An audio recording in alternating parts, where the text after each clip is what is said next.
radiopirate.com. Voici les Radio Pirates News avec Jeff. On a des Radio Pirates News, Jerry, de quasiment 1h45 aujourd'hui. Yes. Pour lancer l'été officiellement. On a pris un petit 15 minutes de ce 1h45. On vous le donne pour les Pirates Cheap. On parle du référendum à l'Académie Saint-Louis. Let's go. Avec les hosties de bonhommes. Puis bonne femme aussi.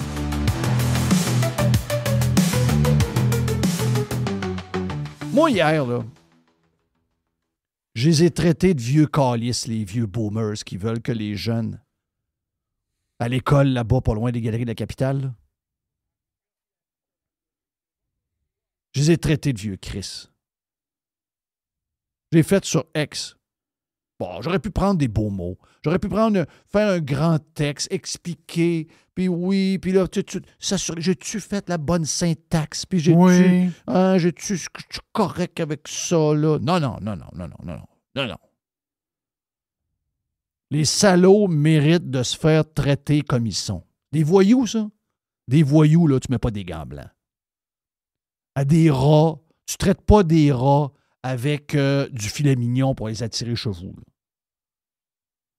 Le référendum concernant le bruit autour de l'Académie Saint-Louis aura lieu le 7 septembre prochain. Moi, j'avais lu sur cette histoire-là. Je vous en ai jamais parlé parce que je pensais que c'était du brouhaha qui était à peu près rien. Mais tu as dit, c'est quoi? C'est des niaisages. Ça l'est pas. Ça l'est pas, le niaisage. C'est pas du niaisage. C'est vrai. Il va y avoir un référendum. Là, je vois ça hier. Je dis, OK, c'est vrai cette affaire-là. Là. Qu'est-ce qui dérange le monde aux alentours pour vrai? Qu'est-ce qui dérange pour vrai ce monde-là? Là? Il y a un terrain de football. Je connais la place comme le fond de ma poche. Je vais vous dire pourquoi je connais la place. Mes filles ont fait du cheerleading pendant des années dans un club privé qui était basé à l'Académie Saint-Louis. Okay, tout se passait là.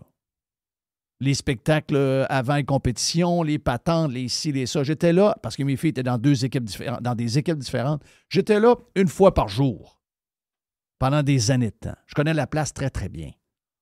J'ai vu l'agrandissement. J'étais là quand ils ont fait telle affaire. J'ai tout vu. C'est une très belle école en passant.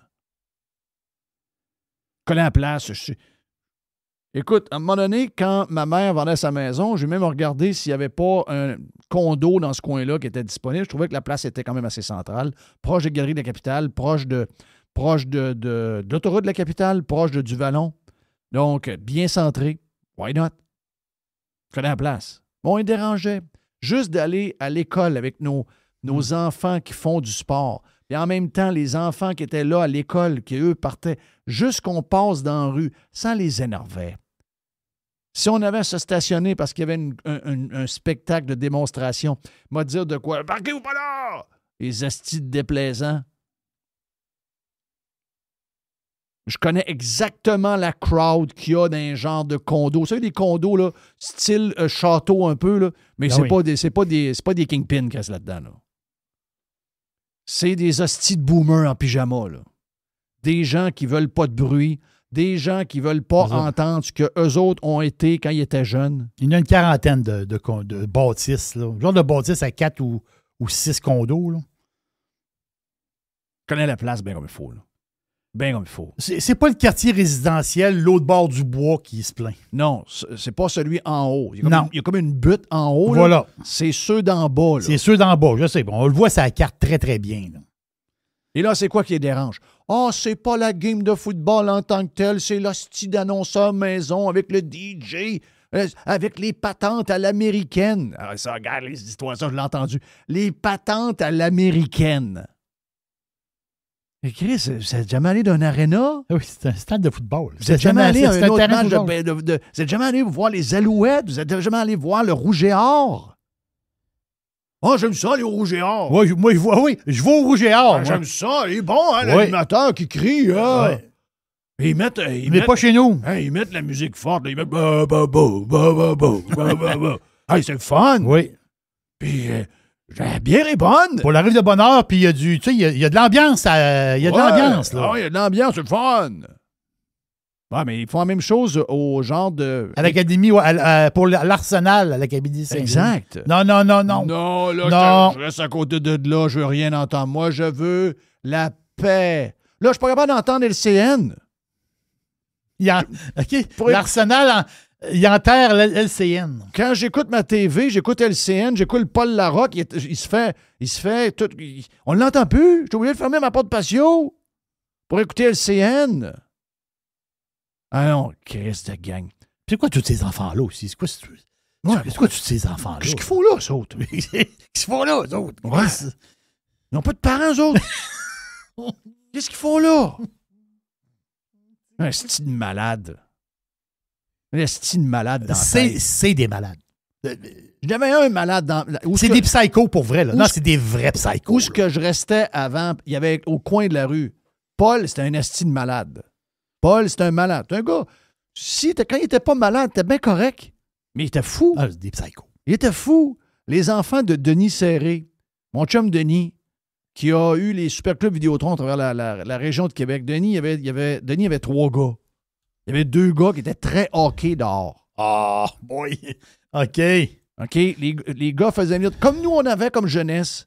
Et Paul, il y avait toujours des belles fleurs, il y avait un beau gazon. On faisait toujours un concours de gazon avec moi, que je gagnais à chaque année en passant. Et là, lui, il ne voulait pas que la POC arrive sur son... Pas la POC, la boule arrive sur son gazon. Et de temps en temps, la boule arrivait. Mais même si ça n'arrivait pas, il appelait la police à tous les soirs. Maniaque. Paul appelait la police à tous les soirs. Genre de gars qui a... Quand sa femme a été placée dans un CHSLD parce qu'elle commençait à pas savoir son nom, une fois placée à 3 heures, la nouvelle blonde est rentrée à 7 heures. Et le linge de bonne femme, le lendemain matin, à 7 heures du matin, était sur le bord de la rue. Donc, c'est du monde qui ont des valeurs très bizarres, très centrées sur leur nombril. Je les connais.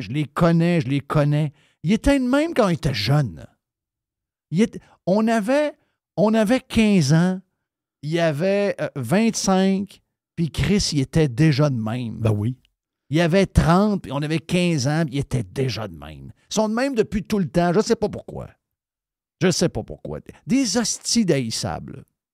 J'aurais pu faire un genre de tweet. Ah, mais il faut être, faut vivre en société, il faut être ci, il faut, quelque chose de beau, là, ça finit plus une belle histoire. Non. À un moment donné, faut le dire. Faut le dire, puis même si c'est un peu rough, même si c'est pas poli, même si ça sort un peu carré, il faut le dire. Le référendum concernant la patente de football à l'Académie Saint-Louis qui va avoir lieu le 7 septembre prochain, c'est un signe de ce qui se passe dans notre société. Ça veut dire quoi? Un peuple complètement mort. Un peuple, on l'a vu, c'est la continuité de la COVID en passant. Ben oui. J'ai peur. Donc, à cause que moi, j'ai peur, enfermer tout le monde. C'est le même qu'ils sont. Les hosties d'égoïstes. Entre la route, là, je dirais pas autoroute, parce que c'est plus une autoroute quand ça monte, là. Du Vallon. Robert Bourassa quand ça monte. Mais l'autre bord de la forêt, c'est le terrain de football. Oui. Entre les deux, il y a un genre de petite forêt qui est là. Mais c'est plein de sentiers là-dedans. Oui. Et l'école a un club de cross-country. Donc, tu cours dans un sentier. Mm-hmm. Moi, j'ai entendu parler entre les branches qu'il y avait des vieilles canailles qui étaient écœurées que les jeunes courent dans le sentier. Ah! C'est dole, ça. Ah, c'est dole. Oui, parce que moi, je vais marcher dans le sentier. Ouais, puis là, il y a du monde qui arrive à la course. Puis là, j'ai mes petites graines pour mes oiseaux. Là, la vieille chipie à 10h30 le matin, elle va passer des flots courir dans le sentier parce qu'ils ont un club de cross-country. Ils sont pas dans l'éducation physique. Les vieux n'aiment pas ça. Oui. J'ai entendu des passes de même, là. Un peuple éteint. Un peuple qui veut plus vivre. Un peuple qui veut plus de fun. Un peuple qui s'endure plus. Une société de vieux Christ, de vieilles canailles. vieux crises de frustrés, c'est ça qu'on est. Les vieux tabarnak détestent les jeunes. Ça, c'est une évidence, là. Moi, je le dis depuis toujours. Il faut sortir du Québec. Quand tu vis au Québec, tu sors jamais, tu détectes pas ça. C'est qu'il faut que tu sortes du Québec, tu vives un peu ailleurs. Tu vois un peu ce qui se passe ailleurs. Puis c'est quand tu reviens ici, c'est là que tu t'aperçois que les vieux, puis ça même dans le temps aussi, les vieux Québécois détestent les enfants. C'est viscéral. Chris, ça part de où, ça? Je ne le sais pas. Il y a une recherche à faire. Hey, excusez-moi, là, cette école-là était là avant que ces condos-là arrivent. Si tu veux pas entendre des jeunes, va-t'en dans une place de vieux. Si tu veux pas entendre des jeunes, va pas t'acheter un condo sur le bord d'une école où il y a déjà un terrain de football, là. Hey, moi, j'arrive. C'est les mêmes calices. Je vais revenir sur la patente de la semaine passée où on a un quartier qui, à un moment donné, a été arrêté par le développeur du temps, il y a une trentaine d'années. Puis il y a un bout de ce quartier-là qui n'est pas développé, donc on a laissé pousser des arbres. C'est devenu une belle petite forêt. Et là, les gens qui sont là, je l'ai vu dans le reportage, quel âge que vous pensez qu'ils ont, ces gens-là? 65, 68, 69, 70. Et là, ils veulent faire une quarantaine de maisons dans notre beau boisé à côté de chez nous. C'est non! On ne veut pas qu'ils brisent notre belle tranquillité. Chris, ta maison a été bâtie dans le même fucking boisé, je vois le vert. Une fois que la tienne est bâtie, tu veux pas que tes enfants aient un terrain pas loin de chez vous et d'avoir la même patente que toi t'as eu en 1981? Non. Vous êtes des sauvages? C'est pas mal ça, là. Vous êtes des sauvages? Christophe! Non! Moi, une fois que... ils ont défait un bois pour notre maison.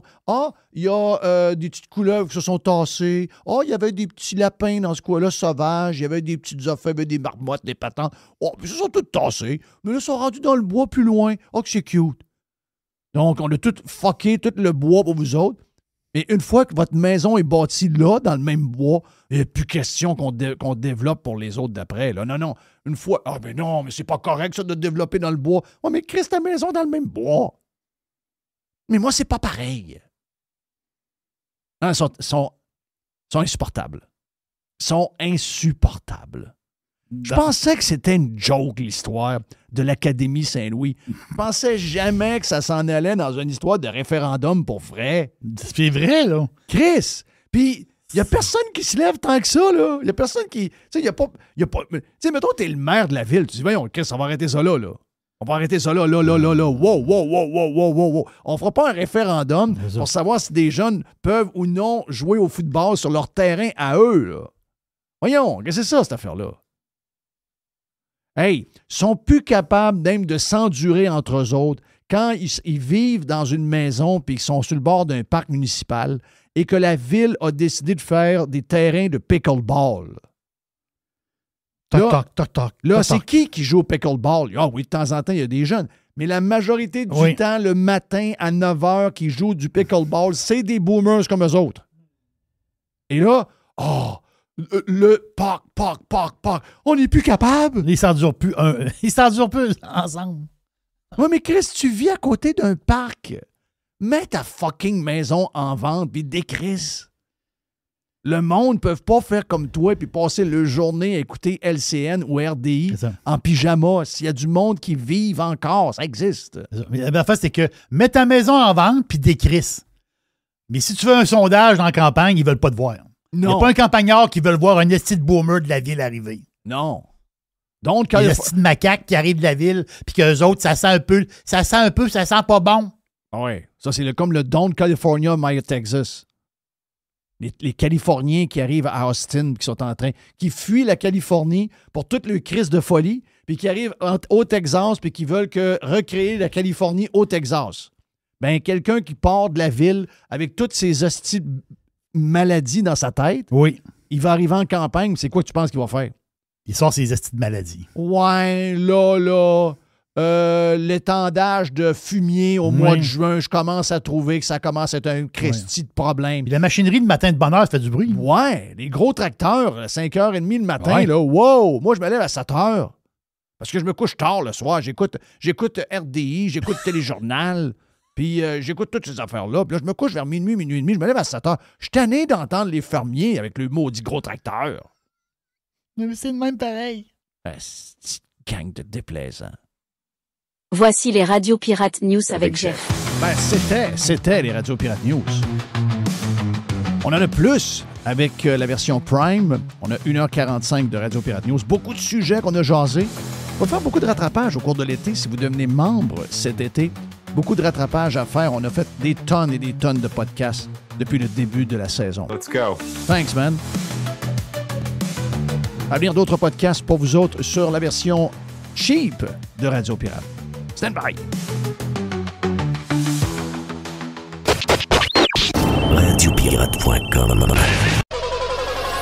100% Jeff Filion. La chronique de Régent Tremblay vous est présentée par les sauces Fire Barnes. Fire Barnes. Fais-toi plaisir, mets-en partout. Régent raconte avec Jeff. Régent informe avec Jeff. Régent dérange avec Jeff. Régent s'amuse avec Jeff. Régent podcast avec Jeff. Régent à Radio Pirate avec Jeff. Régent à Radio Pirate avec Jeff.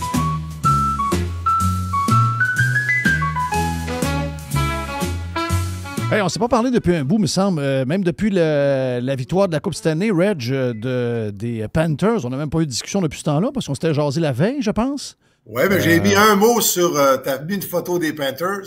Oui. Un mot que j'ai mis. As-tu vu un mot? T'as mis... Oui, t'as dit un fan. That's it. Mais c'est vrai? Ah oui. C'est vrai? Je rêverais que le Canadien ait eu une équipe de même avec ce genre de tu l'as dit, tu l'as expliqué dans ton texte, tu as fait une très bonne analyse dans ton texte que tu as fait le surlendemain, je pense. On rêverait d'avoir ce genre de club-là avec la personnalité qu'ils ont. Même sur le party, on les trouve drôles. C'est vraiment... C'est une équipe qui mérite de gagner. C'est une équipe le fun. C'est une équipe qui brasse. C'est une équipe avec du caractère. C'est une équipe avec des personnages. Puis tu as rendu hommage aussi à Paul Morris. Ce qu'il a fait avec la 4e ligne, là, excuse-moi, là, c'est un moment... C'est un super moment. Là, parce qu'il le méritait et qu'un coach prenne cette attention-là dans un moment comme ça, ça nous montre quel genre d'homme il est. Hey, avec 40 secondes à jouer, on l'entend crier Barkov. Oui, de coller Barkov au banc. Oui, monsieur, il ramène le capitaine puis son star, puis quand il leur dit, et je suis allé voir, il fait allusion, dans le 3e match, c'était 2-0 Toronto. Oui. Puis les Maple Leafs avaient une avance de 2-3 buts. Oui. Dans le 3e match. Oui, c'est ce trio-là qui a brassé la patente puis qui a ramené les Panthers dans le match. Puis on a gagné en prolongation avec Marchand, avec un but de Marchand. Il dit, vous nous avez sorti du trou quand c'est 2-0. Il dit, allez jouer à la dernière minute. C'est à vous autres. Ah, tabarouette. Ça veut dire qu'il y a pensé. Oui. Dans l'euphorie là, que tout le monde perd les pédales, lui, en arrière du banc, il pense encore, les gars, les plombiers qui sont venus déboucher les toilettes. Mais m'a dit de quoi ce trio-là, quand ce trio-là, puis je sais qu'on dit le trio, mais la réalité, c'est qu'il y était 4 gars là, qui se sont comme échangés les 3 jobs. Quand il était sur la glace, on était tout le temps safe, puis on sait qu'il était là, soit, mettons qu'il y avait un rush de l'autre club contre qui on jouait, que ça faisait 2-3 minutes que tu voulais instaurer quelque chose.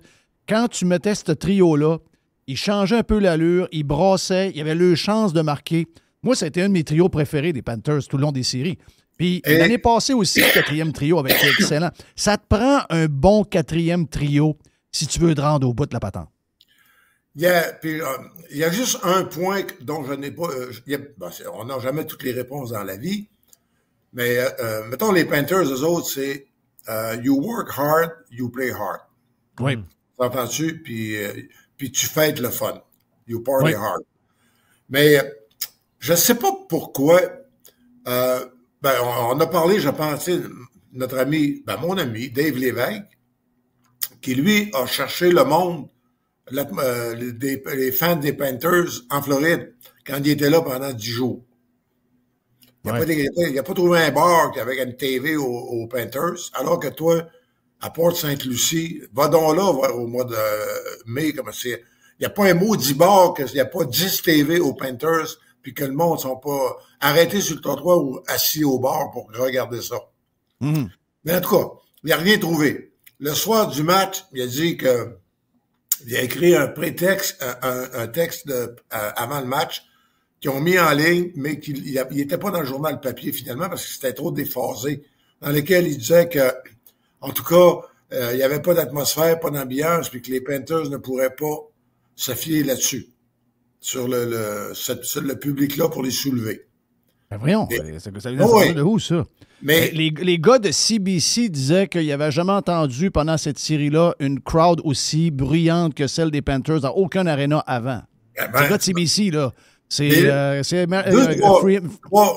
3-4 jours après la parade, oui. Associated Press a parlé de 400 000 personnes. C'est le texte qui a été repris par la presse. Le Sun Sentinel a parlé de 350 à 450 000. J'ai appelé Broward County. OK. Pour la police, un téléphone de cave, parce que si tu veux qu'ils me disent. J'ai dit, avez-vous un hélicoptère pour compter? Mais là, à un moment donné, je suis fait passer dans un département que finalement, je n'ai jamais eu. Finalement, quelqu'un me dit entre 300 et 400 000. Ouais. Mais it's not official. C'est pas un chiffre officiel. Une chose qu'on sait, c'est que toutes les ponts, tu connais la place, toutes les ponts qui se rendent à Fort Lauderdale, toutes les ponts, que ce soit la Solas, la 17e, la 17, Oakland Park, Sunrise Boulevard, jusqu'à Pompano, jusqu'à Commercial. Il y avait 400 000 personnes. Sur la 1, c'était impossible à partir de 10h30 le matin de traverser l'autre bord. Bon, ben, dans le journal de Montréal, QMI a parlé des centaines de curieux. Mais pourquoi ils font ça? Je sais Jalousie. Sérieux? Non, mais je cherche une raison. C'est la pure. Ça, c'est de la jalousie. C'est bizarre. C'est le texte qui a été publié. Ouais, des centaines de personnes. Tu avais des photos, tu voyais des dizaines de milliers de personnes. Oui, mais pourquoi ils font ça? J'essaie de comprendre c'est quoi. Tu sais, avant, on m'a fait à croire que René Simard était une star au Japon. Je pouvais pas le vérifier. T'sais, donc, quand Guy Cloutier a joué cette game-là, c'est une grosse star au Japon, Peut-être qu'il y avait une salle ou deux qui était remplie, mais je ne suis pas capable de le vérifier. Aujourd'hui, on est capable de tout voir. Je veux dire, si tu as l'air cave dans ton texte, on va le voir tout de suite. Avant, il n'y avait pas moyen vraiment de savoir, mais là, maintenant, aujourd'hui, c'est un clic et on trouve. En tout cas, moi, ça m'a vraiment interpellé dans le sens que c'est un texte de QMI, donc c'est un jeune, pas signé. Mais ça veut dire qu'il y a un jeune qui avait voulu faire plaisir à quelqu'un où il a vraiment cru. Oh, non, ça, c'est une commande. C'est une commande, ça. Il n'y a pas personne. Tu peux pas faire ça délibérément. Puis en plus, si tu fais un texte tout croche, il y a quelqu'un qui va le lire avant de le publier, il va dire ouais, c'est quoi cette affaire-là? Je veux dire, je viens de voir sur Instagram telle chose, je viens de voir telle affaire, c'est quoi ça? Qui a écrit ça? Ça, c'est parce que quelqu'un qui a. Mais j'essaie de trouver le fond de ça. Ça va-tu. C'est pas une organisation qui aspire à avoir une équipe de la Ligue nationale dans un building à Québec, ça? En faisant ça, il essaie d'avoir quoi comme relation avec la NHL? By the way, Québécois, l'argent pour acheter un club, là, ils viennent de le faire. Jerry, tu suis à la bourse de proche, toi? Oui. C'était à 30 $ l'action de Québécois le 2 janvier. Hier, j'ai parlé à Martin Tremblay, elle était à 41,27 hier.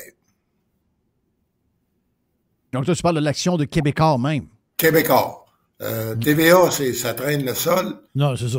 Donc, Québécois était à combien? Combien c'était? C'était à 30 et quelque chose le 2 janvier.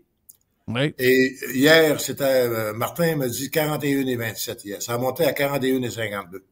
OK. Ça veut dire, en fait, ça veut dire que dans le cas pour Québécois, c'est une progression. À moi, si je fais un calcul vite, c'est 1,7 milliard de capitalisation. Oui. Parce qu'avec le nombre d'actions qu'il y a disponibles sur le marché, tu peux le voir facilement. Mais c'est quand même... comment est-ce que je pourrais dire? Bon, il y a le câble là-dedans, il y a le téléphone. Les téléphones, c'est celui qui a eu l'idée de ça, Robert Despatie, pour les téléphones, il a sauvé cette compagnie-là, c'est clair. Là. C'est Robert Despatie, dans le temps qu'il était là, qui a mis Québécois sur l'histoire des téléphones, parce que Percal n'était pas pour au début. C'est comment on va pouvoir concurrencer TELUS, Rogers, Bell, ils sont pas capables. Puis Despatie, avec sa tête de cochon, l'avait fait. Et c'est pas mal ça qui donne la valeur à l'entreprise aujourd'hui. Et l'acquisition, après ça, de Freedom dans l'Ouest, ça va super bien, les résultats. Ça va super bien, eux autres? OK. Oui. OK.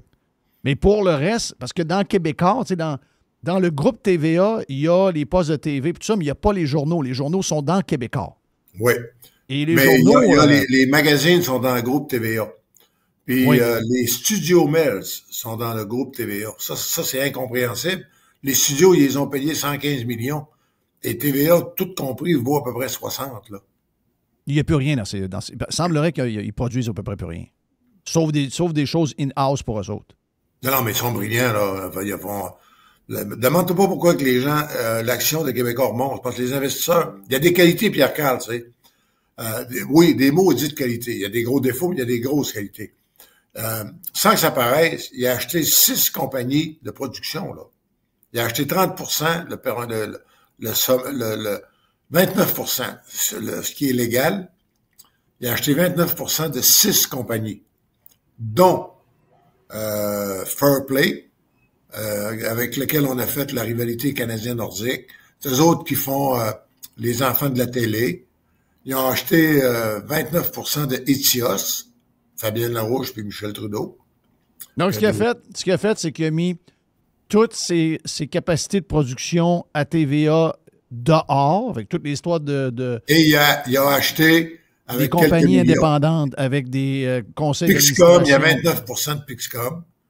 Fait que ça veut dire que quand il fait une télésérie, mettons, mais là, à 6 millions pour 10 heures, ça veut dire que donc, il est responsable d'à peu près 2 millions, lui, de financement. Il donne ce qu'on appelle une licence de 1,8 million. Mm-hmm. Quand la série a fini le financement avec le fonds des câbleaux, puis toutes les gugus de crédit d'impôt, il retouche 1,9. Autrement dit, la série coûte 0 à TVA. Dans les faits. Ouais. Quand tu es rendu avec 6 compagnies, d'après toi, la 7e compagnie dans laquelle Québécois n'est pas là, y a-tu bien des chances de rentrer à TVA? D'après moi, il n'y a pas de chance, ben. S'il y en avait avant de la production, on m'a dit, il n'y en a plus là. C'est ça. Là, il n'y en a plus. D'après moi, Richard Spear n'a plus ben. En tout cas, c'est... puis je voudrais saluer quelqu'un qui nous écoute. C'est une surprise agréable. C'est qui? Il nous écoute tous les... Quand il file tanné puis fatigué puis il est écœuré de sa job, oui. Il est consultant il fait de l'écoute, consultant pour Cogeco. Il fait du rattrapage sur Radio Pirate. Bruno Genet, qui était le recherchiste producteur, l'extraordinaire recherchiste et producteur de Denis Lévesque. Ah ouais? Tabarnak, je devais travailler fort. Oui, il travaillait fort. Parce que Denis ne travaille pas fort. Oui. As-tu lu l'article dans la presse de lundi ou mardi? Non, mais il faut que je le dise, là, parce que c'est sûr que s'il nous écoute, il doit rire, parce qu'il sait. Non, même Denis doit le savoir, là. Denis doit savoir que c'est pas le plus travaillant du monde. Moi, j'ai commencé à travailler avec Denis dans les années en 1984 au Saguenay. Là. Je connais le bonhomme depuis longtemps, là, OK? Puis, ça, c'est un dur... c'est un dur retour à la réalité pour Denis. Des fois, on pense toujours qu'on est quelqu'un, mais quand il arrive à une histoire, mettons, tu pars un podcast, puis ça n'allait pas partout. Puis que tu te ramasses à remplacer le midi à Cogeco, c'est dur pour... Je comprends que le gars, il est probablement financièrement correct, peut prendre sa retraite, puis faire ça juste pour le fun. Hein. Mais quand même, tu sais, c'est-à-dire, de temps en temps, un genre de petit reality check, c'est pas méchant. Bruno Genet, qui se décrit comme antisocial. Évidemment que c'est moi qui l'ai appelé quand j'ai vu son nom dans un site dans Hockey 30, je l'ai appelé. J'ai dit, coudonc, t'es dans Hockey 30? Pourquoi il était dans Hockey 30? C'était quoi le texte de Hockey 30? Le Hockey 30 est Denis Lévesque a donné une entrevue à la presse. C'est l'entrevue plug, là. Les gens de la presse travaillent pratiquement tous à Cogeco. Ça fait que gratte-moi le dos, moi te gratter le tien. Fait que, OK, Denis donc Lévesque- récemment, là, à cause de son embauche pour faire l'été à la place Oui. de Paradise. OK. Oui, oui. Et donc, il raconte comment c'est quand il a lancé un podcast, il n'avait jamais travaillé si fort de toute sa vie, puis qu'à un moment donné, il a tout lâché parce que ça demandait tellement de travail. Puis, fait que là, c'est Garel qui a écrit l'article. Mais heureusement, je pense que Garel ne savait pas que dans la vraie vie, Bruno Genet, qui était tu le connais, Bruno, il était le recherchiste et le produit. Il faisait tout. Denis arrivait, puis les invités étaient là, le line-up des Mais questions. Denis a toujours... Écoute, dans toute sa vie, Denis a besoin de ce genre de personnes-là, sinon il peut pas pratiquer, il peut pas faire Oui, ce mais à qu'il- l'écran, quand la lumière s'allume, il fait un job. Ça paraît pas, mais il y a quelqu'un en arrière qui il a tout préparé en détail. Mais Bruno, c'est quoi son contrat? Ben là, il va m'en vouloir. Bon, ben je le dis pareil, c'est public. OK, ouais. Son contrat, il est consultant pour écouter Pat Lagacé. OK, ouais, OK, parfait.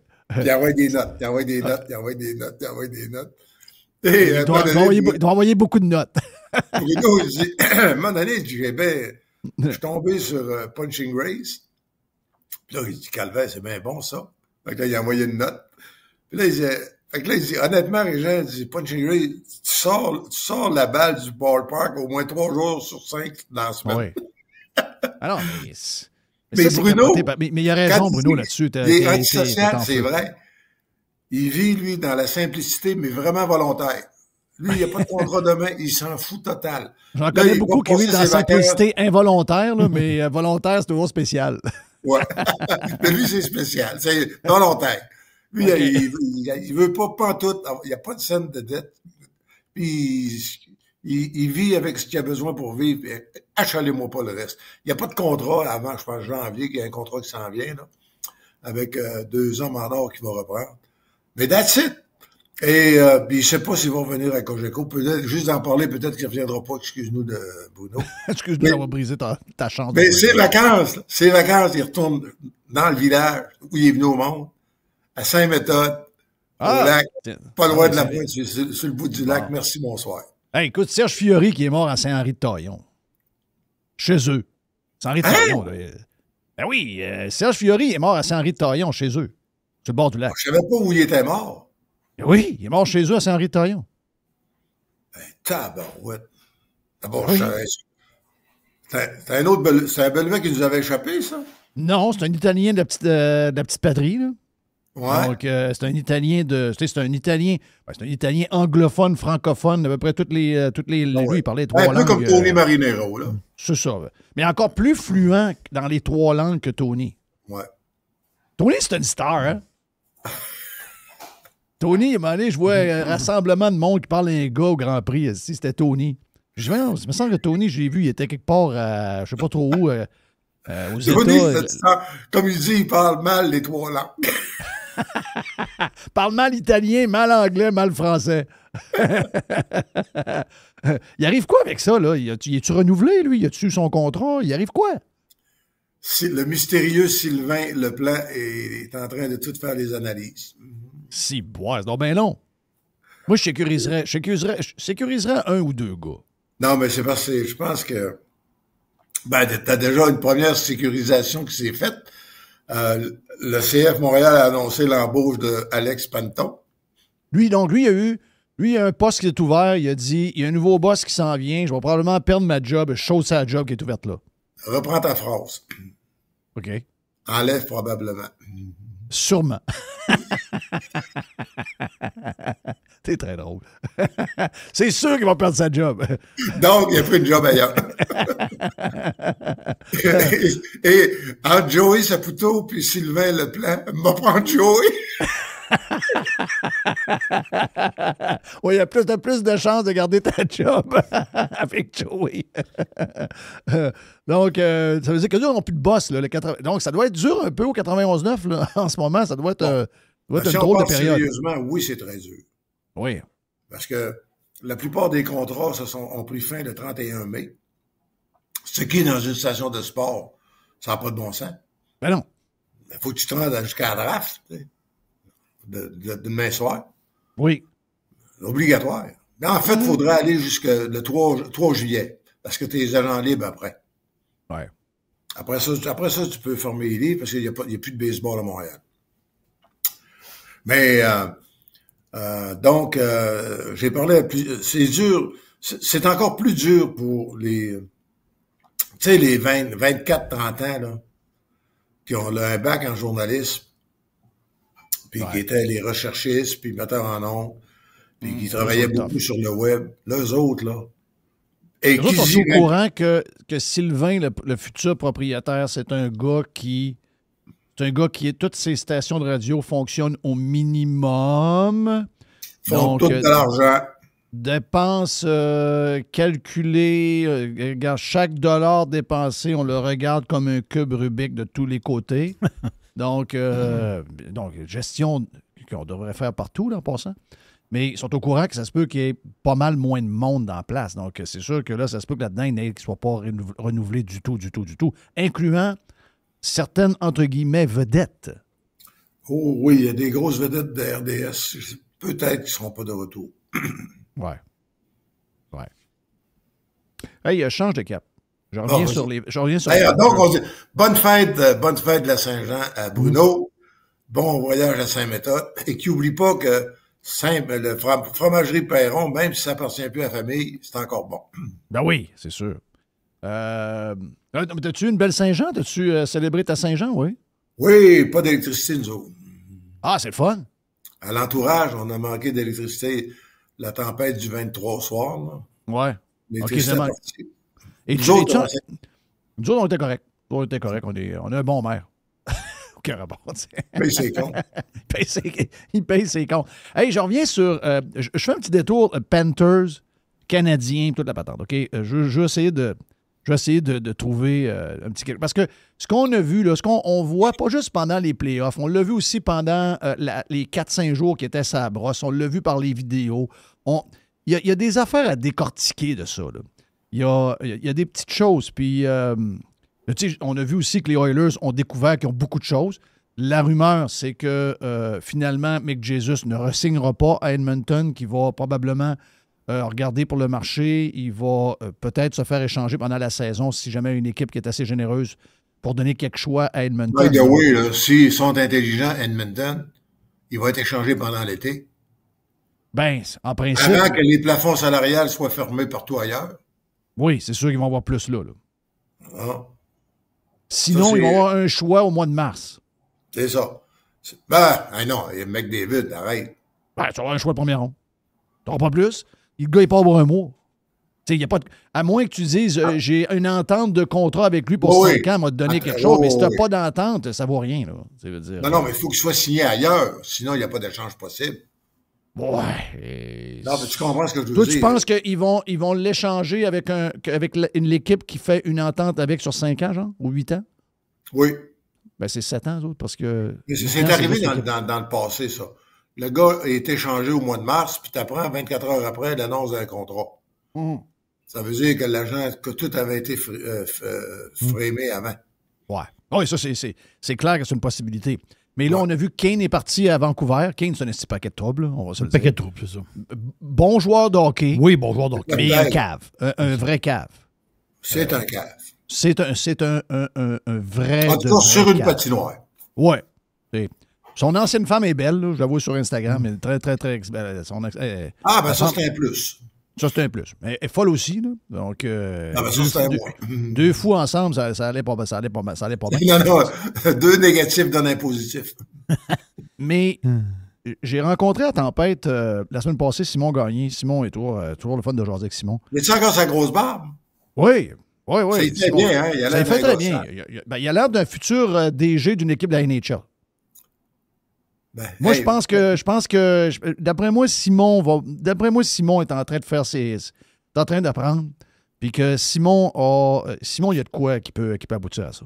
D'après moi, il va se passer quelque chose avec Simon. Puis on serait fier. Penses-tu que je suis pas fier de M. Darche, moi?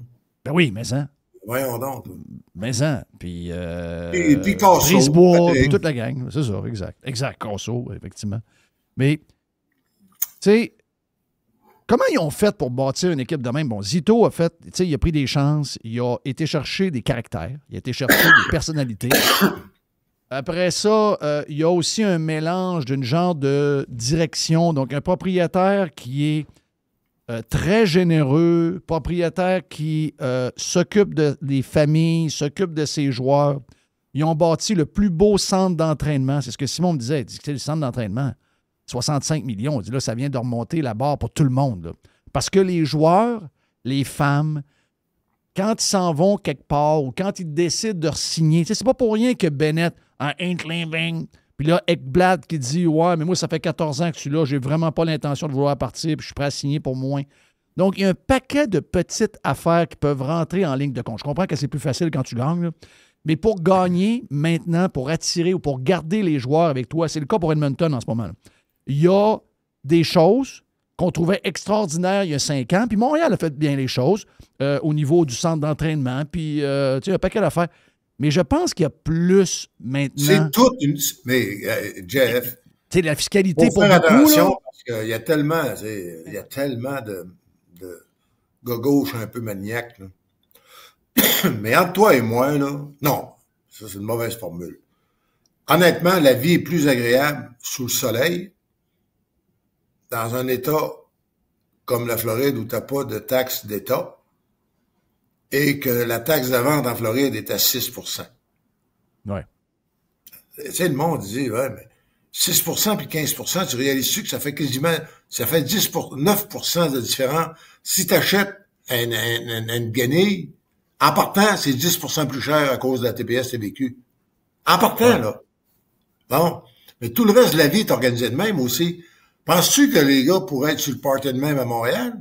Ça ferait des scandales partout. Ouais. Et à un moment donné, il y a deux, trois... Ils ont monté un bill de 500 000 dans le bar. Où ils ont passé toute la nuit jusqu'au matin, là, le 11 quelque chose. 500 000. Oui. C'est dans le podcast de Biz, il y avait un Marchand, il y avait Kachuk, puis il y avait Poveraghi, il y avait Reinhardt. Les gars étaient dans la piscine. Ils ont payé tout le monde. Ils ont payé le bar au complet. Puis là, finalement, le gars du bar, il a dit « c'est it's on me ». Il y avait la facture. Là. La facture a déroulé pendant quasiment 1 heure de temps. 500 000. Puis le propriétaire a dit « Non, je m'en occupe ». Hein? Tu sais, mais t'as raison. Ce genre de patente-là arrive, puis on a des articles dans la presse et dans le Journal de Montréal pour nous dire que c'est pas un exemple à donner de gagner puis de fêter de cette un manière-là. ministre, Isabelle Charest au sport, qui dit que c'est pas l'exemple qu'on veut donner aux jeunes femmes. C'est ça. Là, tu as une association, le gars de l'alcool sort, Hubert quelque chose. Là, il dit, ouais, l'alcool. l'alcool. Non d'alcool, parce qu'à matin, je fais des amis dans ma chronique. Hubert Sassi. Qu'est-ce que tu as dit dans ta chronique un matin? Qu'est-ce qui est arrivé? Ben, ce que j'ai dit, c'est, vous savez sans doute que M. Dolbeck, qui a eu un grand titre de gloire, M. Dolbeck, dans sa carrière, à part d'avoir été président de la régie, d'avoir rendu ça complètement inefficace, incompétent et complètement disloqué. Il a été, les 6 derniers mois, il a été suspendu sans solde, avec solde, évidemment, on est au Québec.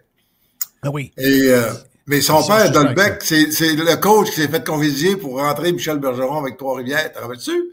C'est trop jeune, vous autres. C'est dans les années 60, ça. Ouais, ben ça, moi, je me rappelle de Michel. Moi, j'ai vu Michel coacher Draveur over and over, mais avant Michel, j'ai pas de souvenir. Bon, mais c'était le coach que Michel Bergeron a remplacé. Les joueurs ont voulu faire la grève tellement ils aimaient leur coach. C'est M. Dolbeck, le père de Dolbeck, Denis Dolbeck, qui était... Là, M. Dolbeck a été remplacé présidence Mme Louise Vien, qui est l'ex de M. Lebeau, Régis Lebeau. La Rousse? Et là, c'est en cascade, là. C'est tout croche. J'ai toutes mes sources et tout est confirmé. C'est comme t'as donné un exemple jusqu'où, tu sais, c'est des cascades qui amènent des imbécilités. Ils ont annulé le gala de boxe vendredi. Ils ont annulé et là t'as Moreno Fendero, un jeune de Centrafrique qui est installé à Montréal, qui s'entraîne, qui travaille dur. Il est en coupure de, tu sais, honnêtement, il y a à peu près ton style d'homme, Jerry. Il mesure 5 pieds 9, là, mais Tu vois, là, c'est un bolqué. Là, il faut qu'il paye 168 de lui à midi. Je m'en vais là, c'est pour ça qu'on va finir un peu plus de bonne heure. On va finir Je là. m'en vais à la peser au centre Vidéotron. Il reste 2 minutes parce que sinon, j'en suis un coup dans la face de July. Oui, de July. Donc, il a su hier matin qu'il avait refusé son adversaire, un boxeur français, qui a gagné ses derniers combats. Pas de knock-out dangereux, rien. Mais là, ils ont tellement peur parce qu'Enquête à Radio-Canada ont fait un reportage. Fait que là, mais ils savaient que le nom du boxeur qui ont jamais rencontré, ils savaient à la régie. Comment tu peux attendre le mercredi matin? La semaine du combat. La conférence de presse a lieu, hein? Oui. C'est là. Ils ont décidé ça là. Hier matin. Voyons, Merci. Ça va avec le reste. Maudit fonctionnaire de Ça va avec Calais. le reste, sacrement. Ça va avec le reste. Ça va avec le reste. Ben oui. Le gars qui mène les sports, là, c'est Marco Bergeron. C'est l'ancien gars qui était à Trois-Rivières des courses de chevaux. Fait que là, on me dit, on va l'endurer, il connaît rien dans la boxe. Mais ça a l'air qu'il connaît rien dans les chevaux non plus. Il est pogné avec l'Association des hommes à chevaux, là. En plus, il arrive des chevaux, vous ne connaissez pas les chevaux. Fait que là, j'ai juste mis une ligne aujourd'hui. Il m'a dit, à partir de maintenant, je vais suivre le dossier des courses à chevaux.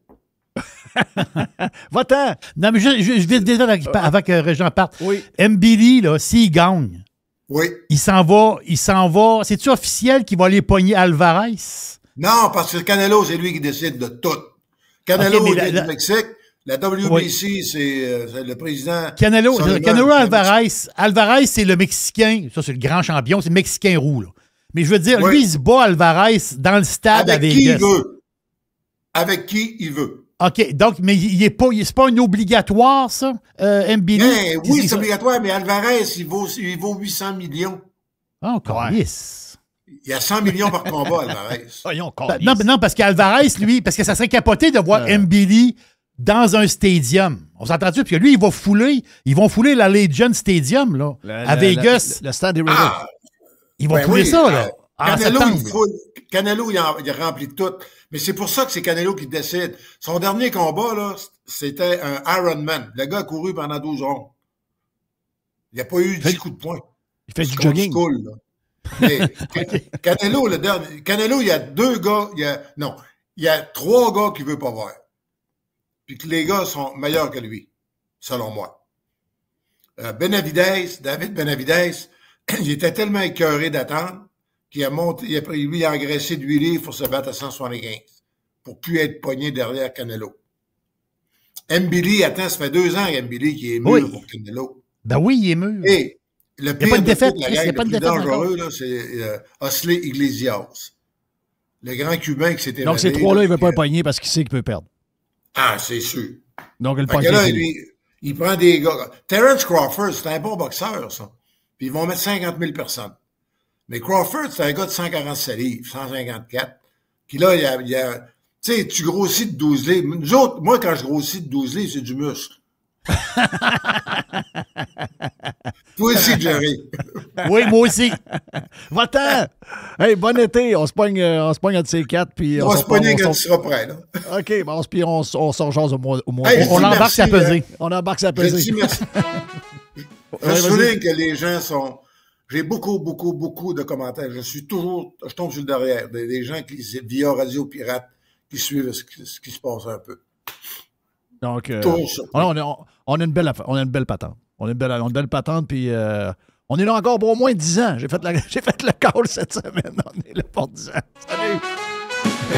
Région à Radio Pirate avec Jeff. Région à Radio Pirate avec Jeff. La chronique de Régent Tremblay vous a été présentée par les sauces Fire Barnes. Fire Barnes. Fais-toi plaisir, mets-en partout. Radio Pirate. Making history again. Jeff Fillion.com. Bon matin, Québec.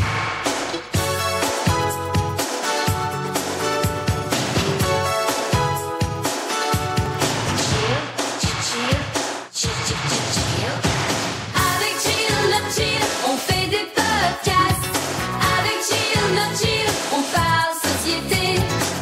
Gilles Parent, là? Tu sais que t'es Dans là, mon en ce tour du moment. monde. Dans mon tour du monde. Oui, tour du monde. Je dirais bon après-midi Nice. Oui. Parce qu'ici, écoute, je ne sais pas quelle heure, 3-4 heures là, de l'après-midi. Donc, tu es sur le bord de prendre ton premier verre de vin. L'apéro. Bon, j'ai pris une petite sérieuse sur l'heure du midi. Bon, Ça, c'est une pinte, dans le fond, une pinte de bière. Écoute, je vis... la réalité, c'est j'ai comme brodé un voyage parce que d'une certaine façon, à partir du 27 jusqu'au 3-4 juillet, on a comme une fête, un groupe d'amis. On s'est loué une maison en bord de mer près de Marseille, à Cassis. Fait qu'on est une gang là-dedans. Il y a comme une célébration 50e anniversaire, un prétexte pour aller en Europe. Mais avant ça, je me suis gâté. J'ai loué 3-4 jours une moto. Et Jeff, estifie de tabarouette. Je suis parti de Nice, je me suis rendu à Saint-Tropez. Et c'est de Saint-Tropez que je vais vous parler particulièrement aujourd'hui. Ça n'a aucun sens. Saint-Tropez, c'est la place des riches. Des riches, tu dis?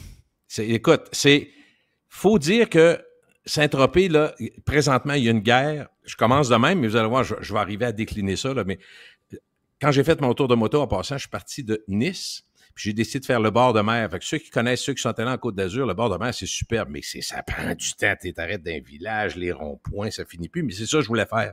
Fait que ça m'a pris 4 heures me rendre. Normalement, si tu prends l'autoroute, tu te rends assez proche, mettons, ça prend 1 heure. Mais c'était ça que je voulais. Fait que, là, je suis arrivé là, j'allais rejoindre mon fils, qui, lui, est allé 2 jours, puis il dit, plus que ça, d'après moi, il faut la vendre la maison. J'ai dit, voyons donc, qu'est-ce que c'est ça? Mais pour faire une petite comparaison pour les gens qui sont déjà allés à Monaco, il y a le Grand Prix de Monaco, ça coûte très cher à Monaco, il y a quelques endroits de même dans le monde, mais c'est dur à battre dans le sens où, je sais pas comment expliquer ça, je vais essayer de le dire clairement, là, mais tu sais, la Côte d'Azur, Jeff, ça part, mettons, Monaco, puis tu t'en vas, Provence et Côte d'Azur, tu t'en vas jusqu'à Marseille. Après ça, c'est tellement long, il y a tellement de plages, il y a tellement de criques, que c'est quelque chose d'unique. Puis la température étant modérée parce que tu es en une mer intérieure, tu sais, puis l'eau est extraordinaire. Fait que ça s'explique, là. Il y a du monde, je vais vous donner des stats aujourd'hui, tout s'explique. Mais Saint-Tropez, faut comprendre que les locaux sont révoltés parce que des ultra-riches qui ont vraiment envahi la place, là. Vie nocturne, plage privée, boutique haut de gamme, l'immobilier qui n'est pas en hausse, qui est en orbite. Puis il y a des raisons à ça très simples qui enragent le monde. Jusqu'à il y a à peu près 20-25 ans, Jeff, Saint-Tropez, c'était le lieu des vedettes, le glamour, les riches d'Europe. Brigitte Bardot, c'est elle. Johnny Hallyday, là. Oui, exactement. C'est les artistes qui ont fait connaître cette ville-là. Mais ça date du 8e siècle. Là, c'est M. Topez qui il était avec le roi, puis le roi l'a mis... Écoute, c'est ça l'histoire de base. C'est que Saint-Tropez, c'est comme un dérivé de Topez, le vieux monsieur qui a eu une malchance de déplaire au roi. Le roi, il a coupé la tête, il a mis ça dans une chaloupe, avec le corps, un chien, puis allez-vous-en. Il est atterri à Saint-Tropez aujourd'hui, puis l'histoire est... Après ça, il y a bien d'autres choses qui sont passées, mais pour la petite histoire, c'est ça. Mais quand je dis... aujourd'hui, il n'y a plus de place, il n'y a plus d'artistes il n'y a plus de musiciens. C'est les milliardaires de Saint-Tropez qui sont en train de vider la place des locaux, incapables de payer les prix absolument fous en immobilier. Faites-vous-en pas, j'ai des exemples pour vous autres. D'ailleurs, Jeff, juste pour te faire sourire un peu, j'ai vu une affiche de protestation, une grosse affiche qui m'a fait sourire. C'est marqué « Saint-Tropez rebaptisé C-Tropez ». P-A-Y, tu comprends? On va dire tout est trop cher. Mais c'est mérité. C'est mérité dans le sens où c'est assez impressionnant. Exemple, quand je dis c'est impressionnant, on va vous donner un exemple. Regarde, prenons le fait que tout ce que tu achètes, que tu achèterais, mettons, à Nice, à Cannes, à peu près n'importe où, à Miami, n'importe quoi, c'est le double et le triple. Puis pour la même affaire. OK, on se comprend. Un café expresso, le petit café serré, là, Jerry, tu connais ça, le petit café de rien? Ben oui. 13 €. OK. Arrête! Non, Chris, excuse-moi, là, ça n'a aucun sens. C'est sûr que ça n'a aucun sens. Bon, après ça, qu'est-ce qu'on... Un verre de rosé, 21 €. Oui. On se comprend au Québec. Oui. Mais tu sais, habituellement, dans la place, tu le sais avec les histoires, on a parlé en dehors des ondes. En dedans des murs à Québec, c'est exagéré. Oui, complètement. Si tu t'en vas à Beauport, c'est encore cher, là, mais je veux dire, si tu compares avec le... prenons notre exemple. La strip à Vegas.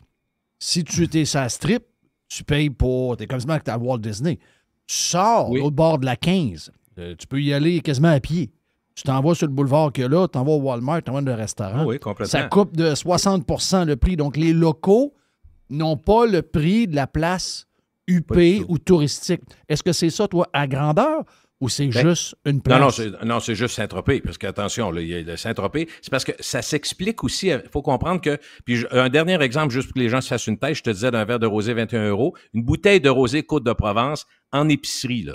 En épicerie, c'est-à-dire chez Intermarché, toutes les épiceries françaises, c'est à peu près entre 7 et 9 €. OK? Ça peut être en bas de ça à certains endroits. Mais à Saint-Tropez, la même bouteille Côte-de-Provence, qui est très, très populaire, est 58 €. Fait que c'est du vol. Mais les autres, ils disent, là, si tu veux pas des crises, nous autres, on vend ça à ce prix-là, puis il y en a ceux qui achètent ça. Fait que, dans le fond, ce qui est arrivé, c'est que, tu sais, il y a eu Brigitte Bardot, dans les années 50-60. Après ça, c'était les célébrités, puis c'était aussi le poisson. C'était vraiment un port de pêche important. Mais le problème, maintenant, à Saint-Tropez, tu as plus de facilité de trouver un sac Céline à 50 000 € dans une boutique. Là, c'est pas une blague, là, c'est pas une erreur. Un trench Dior à 8 000 €. Je vous dis, je les ai vus dans la vitrine, puis je suis rentré pour être sûr que c'était vrai. Une valise Rimowa, que je connais pas, 5 000 €. Mais tu cherches une canne à pêche, il n'y en a pas. Ils n'ont plus le temps de pêcher, eux autres, là. C'est fou de même. Non, complètement. Donc, les gens tirent la sonnette d'alarme, mais ceux qui ont travaillé pour bâtir le nouveau Saint-Tropez, eux autres, ils s'en foutent comme dans la 40. C'est la gang de très riches, OK? Alors, c'est excessif. Mais ils n'ont pas besoin de service, ils n'ont pas besoin de monde. Non, il y en a, puis c'est très payant pour ceux qui le font. Mais tu sais, les restaurants, les hôtels, les cafés indépendants sont tous rachetés un derrière de l'autre par LVMH, le groupe de luxe que vous connaissez bien. Bernard Arnault. Exactement. Alors, c'est lui qui rachète. Puis, en faisant ça, il se trouve à mettre une pression épouvantable. Puis, lui, il achète toutes les boutiques. Fait que, c'est finalement, tout est excessif, puis tout est très cher, puis ça attire du monde qui est très cher, qui a beaucoup d'argent. Il possède, lui, Arnaud, 80% des boutiques de Saint-Tropez. 80. C'est toi. Ça n'a aucun sens, ça n'a aucun pan. Tu sais, le conglomérat, le nom complet maintenant pour te dire, c'est LVMH, Moët, Hennessy, Louis Vuitton. Mm-hmm. Et propriétaire, il y a 5 gros hôtels, il est propriétaire de 4 sur 5. Tu sais, quand on parle d'un contrôle, là. Oui. Écoute, j'ai une anecdote vraiment le fun. Ça explique tout, puis moi, tu sais que je suis pas jaloux des gens qui ont de l'argent, mais dans le port de Saint-Tropez, c'est pareil comme Monaco. Ceux qui ont déjà vu ça, c'est des bateaux de personnalités riches. Oui. La plupart de ceux qui sont là, que j'ai vus, ils ont un hélicoptère sur le pont. Ils ont 2-3 bateaux accrochés. Fait qu'eux autres, ils prennent même pas une chaloupe sans venir sur Terre. Ils prennent un hélicoptère, même si c'est une très courte distance. Ils mouillent dans le port de Saint-Tropez. Et je suis allé à un resto de bord de mer à Saint-Tropez pour le dîner samedi avec mon fils Elliot. S'il n'avait pas réservé 4 mois d'avance, c'est sûr qu'on ne serait pas allé. OK? Parce que c'est pas pour nous autres, c'est vraiment pas pour nous autres. C'est le festival, Jeff, de la démesure, de l'extravagance. Tous les clichés de femmes avec des hommes matures riches, tout est retouché, refait, emballé dans du Dior, du Gucci. Tout ça, là, c'est là. Tout. Pensez à tout est là. Fait que, tu sais, autour de toi, c'est ça qui fait que c'est le festival de n'importe quoi. Mais on se pose toujours la même question, pareil. Hein. Qu'est-ce qu'ils ont fait pour avoir autant d'argent pour se payer autant d'affaires? C'est on ne sait pas. Drake a une maison là-bas. C'est Drake. Écoute.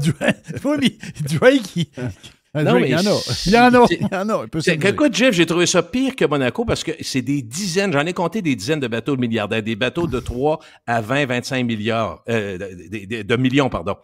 Donc, des milliardaires qui ont ça. Des navettes Michel Cadrin. Michel Cadrin, il n'est pas installé à Saint-Tropez, ça? Je ne le sais pas. Je ne l'ai pas vu, en tout cas, je ne l'ai vraiment pas vu. Avant l'éclatement de Stéphane Huot, c'est là qu'il était. Là. C'est sûr que du monde, les grands... D'ailleurs, écoute, c'est sûr qu'il y a des vrais riches, mais il y a aussi des gens qui se prennent pour des riches. Fait, tu peux, un après-midi, décider de te péter la face un peu puis de dépenser. Mais il n'y a rien La rumeur dit que Michel Cadrin a perdu dans l'histoire de Huot. La rumeur, d'après, puis ça a l'air d'être confirmé par les papiers de cour, parle de 70 millions. Donc, s'il était à Saint-Tropez, ça se peut qu'il ne soit plus là. Mais tu sais, quand on dit les vrais riches, je ne sais pas où ils ont fait leur argent. Michel, en passant, là, je ne souhaite pas le malheur, j'aime beaucoup Michel. Non, mais il est sympathique en tabarouette. Mais écoute, Jeff, je te donne vraiment une anecdote réelle que j'ai vécue, parce que j'ai un côté curieux, heureusement qu'on est un peu de même quand on est dans le milieu. À côté de nous, on est assis, puis je comprends que juste pour que les gens comprennent, moi, je suis allé là avec mon fils et son ami, on s'est installé là, on a pris 2 entrées et un repas qu'on a partagé à 3, OK? On a pris, eux autres, ils ont pris un apérol spritz. mettons essentiellement qu'un peu 3 apéros. Je résume. 2 entrées, une salade, mettons, puis avec je ne me souviens pas l'autre affaire. 2 entrées normales, là, un repas, plus 2 apéros près, ça a coûté 160 €. Oui, parce que vous avez séparé le repas à 3. À 3. Mais oui, on a pris 2 entrées pour 3, un repas pour 3, 2 apéros près de 160. Et si tu ne veux pas payer ça, tu ne vas pas là. C'est sûr que tu ne vas pas là, Jeff. Mais à côté de moi, écoute bien ça. Mais je suis obligé de te dire que tu m'aurais dit ça il y a 10 ans. Je t'aurais dit, voyons, calisse. Mais là, aujourd'hui, avec les prix du Québec... T'es moins surpris. Et les gens disent ça maintenant de chez nous. Ça, c'est spécial. Oui. On n'est pas à la même place, là. Non, dans le Vieux-Québec, une margarita, tu peux payer 33, là. C'est capoté de même. Exact. On n'a pas de leçon à donner, tu as raison là-dessus. Mais écoute, à côté de moi, il y a un homme, je dirais quarantaine, 2 enfants, sa femme. Ils boivent un champagne parmi les 33, ça fait rire Jerry en même temps, 33 champagnes offerts sur la carte. Non. Pas 4, 33. Jeff, ça te donne une idée, parfait. Là, il demande au serveur, je peux-tu l'acheter? Je voudrais le rapporter sur mon yacht privé qui est amarré un peu plus loin. Le service, on va s'organiser avec ça. Tu comprends que le serveur, Christy, il dit un peu, moi, aller voir le boss, moi, aller voir mon gérant. Il revient, il dit, je peux pas vous le vendre autrement que le vendre le prix de la carte. Le gars le regarde, je t'ai-tu parlé d'argent? Ouais. Ouais. C'est parce que c'est... Là, le prix de la carte, je m'en fous, moi. Complètement. 860 € la bouteille. Il en a pris, c'est du cristal de Roderer brut, OK? 3 caisses de 12 bouteilles, ça a coûté 31 000 €. Il a pris 3... Ben voyons. 3 caisses de d'eau. Mais je te dis, Jeff, Christy, je le croyais pas. 50 000 Canadiens, il le trouvait bon, il en a acheté 3 caisses. Elle doit être belle. Oui. La madame a soif. Elle doit être belle en maudit, la fille. Non, mais tu sais, j'ai dit, ça me donne rien de donner 25 exemples. Celui-là, il dit tout. T'es pas à ta place. Mais mettons que t'es milliardaire. Oui. Comme Bezos, mettons. Ouais, OK. Bezos qui se marie à Venise. Là. Mais je sais pas. Je sais pas si je viendrais là. Tu sais, je comprends. Il y a un côté motivé, Jeff, t'as raison. Il y a un côté motivé. Il y a bien des milliardaires qui ne doivent pas se faire voir, là. Ben, c'est sûr. Tu sais, moi, je pense que, mettons un gars comme Warren Buffett. Tu es milliardaire, lui? Oui. Lui, tu lui dis, tu vas t'acheter des bouteilles de champagne. À combien, la bouteille, tu me dis? 860 €. Buffett, il a fait une crise cardiaque. Buffett va dire, voyons, tabarnak, je ne payerai pas une bouteille. Je vais pas me prendre une bouteille à 60 $, là. Ben oui, il sait que ça vaut pas ça. Il se prend un blizzard chez Dairy Queen. Là. Oui, exact. Oui. Avec Brad Marchand. Parce que Dairy Queen, c'était eux autres.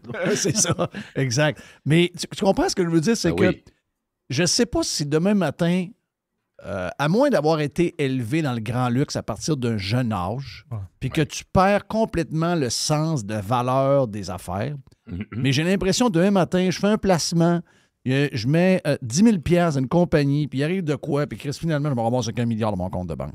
J'achèterai pas de bouteille de champagne à 860 €. Non.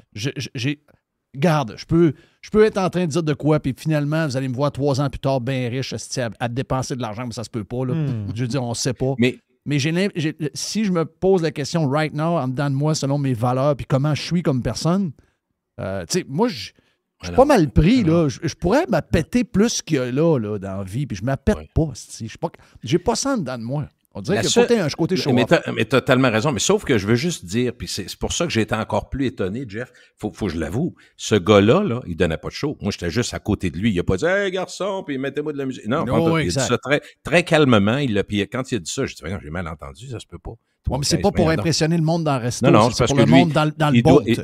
Il vaut peut-être 5 milliards, puis on ne sait pas, tu sais, puis toutes sortes de... Écoute, c'est le monde entier qui est là. Moi, je veux rappeler aux gens qui se demandent, Côte d'Azur, on a entendu parler de ça un peu. Quand tu vas là, je vais vous parler tantôt, dans 2 secondes, de Nice, où est l'aéroport. Tu vas voir quelle sorte de monde il y a là. C'est assez impressionnant. Il y a du monde de partout dans le monde. C'est la planète au complet. Tu sais, on parle souvent de Vegas, qui est le monde entier à Vegas, là. Mais je peux t'annoncer qu'en vacances d'été, Jeff, c'est toutes les langues, puis l'aéroport le démontre bien. Si tu veux, je t'en parle.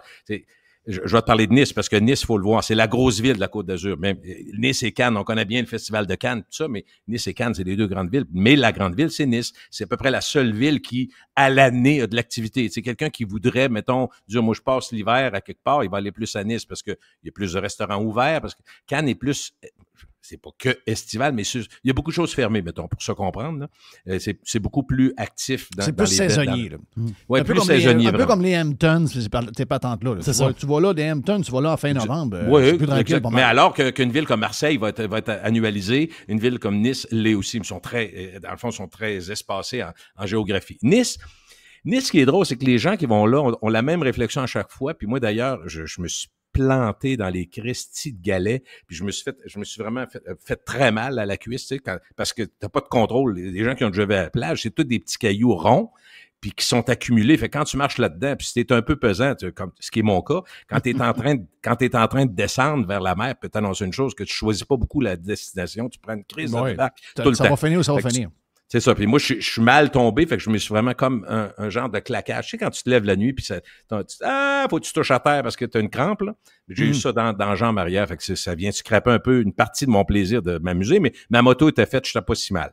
Mais donc, juste pour les gens qui connaissent un peu cette plage-là, qui est unique dans le sens où si tu vas à Cannes, c'est du sable, si tu vas à Beaulieu-sur-Mer, c'est du sable, si tu vas à Antibes, c'est du sable, si tu vas à Marseille, il va y avoir du sable, il y a des calanques, mais il y a du sable aussi. Il y a beaucoup de plages, il y a du sable, mais cette plage-là est unique. J'ai dit, moi, aux milliardaires qui passent ici, puis à l'argent qui se fait, pourquoi ils prennent pas un monnaie, ils décident avec des camions, on remplit ça de sable. Ils disent, ils peuvent le faire. Mais à la fin de l'hiver, il n'y aura plus une graine de sable. Ah ouais? Comment ça? Oui, parce que des tempêtes. Oui, mais situation géographique, il n'y a pas autant de grosses tempêtes, mais il y a des vents très forts. Puis exact, c'est les vents. C'est les vents qui créent le gars m'a expliqué que le fond de la mer est différent, très différent à Nice de Cannes. Puis il n'y a pas... Fait que ces cailloux-là, ce qui est très drôle pour les gens qui aiment un peu l'histoire, c'est que c'est vieux comme la Terre. Tu sais, quand on regarde les Romains, tout ça... Ouais, ils sont pas là pour rien, là. Non, ils sont pas là pour rien. Avant Jésus-Christ, il y avait ça, là, tu sais, on le sait, on connaît un peu l'histoire. Finalement, ils se sont fait brasser tellement dans l'eau qu'ils sont venus toutes rondes, puis vraiment, il n'y a plus rien de piquant pour se couper, mais c'est pas agréable quand même. Fait que ce que ça veut dire, c'est que l'hiver, le gars, faut juste te dire, la plage, Jeff, à Nice, là, qui est très, très longue, la promenade des Anglais, tout ça, la plage est à peu près à 3 mètres plus bas que la route, OK? On se comprend? Ce qui était brillant, ils ont fait comme à Chicago avec le lac Michigan. Ils ont dit, nous autres, le bord de mer, on décrète qu'il n'y a pas un crise de chat qui va construire à moins de tant de distance. On donne ça au monde. Mais c'est ça qu'ils ont fait là-bas, à Nice. Donc, tu as des plages à longueur, puis après ça, tu as une piste cyclable très large, tu as une piste pour marcher, tu as une piste pour les vélos, une piste pour ci, puis tu sais, vraiment, donc c'est pensé. Puis l'autre bord de la rue, ça construit. Ce qui fait que c'est fantastique, c'est vraiment bien pensé. Mais 3 mètres, faut que tu dises, quand tu es à la route, tu descends les marches, tu arrives 3 mètres plus bas, puis tu arrives à la plage, en galet. Mais l'hiver, les galets à 3 mètres plus bas montent sa route. Oui. Fait que tu comprends comment c'est fort, là, les vagues. Fait que tu dis, il n'y a rien à faire, là. Tu peux pas penser qu'il va y avoir du sable là, parce que ça ne tiendrait pas. Il faudrait que tu le fasses à tous les ans. C'est ça. Écoute, je te parle un peu de Nice parce que Côte d'Azur, c'est une attirance mondiale. Il y a des. Je vais te le Est-ce que es-tu arrivé à Nice? Oui, moi, oui. J'ai fait Montréal-Nice, effectivement.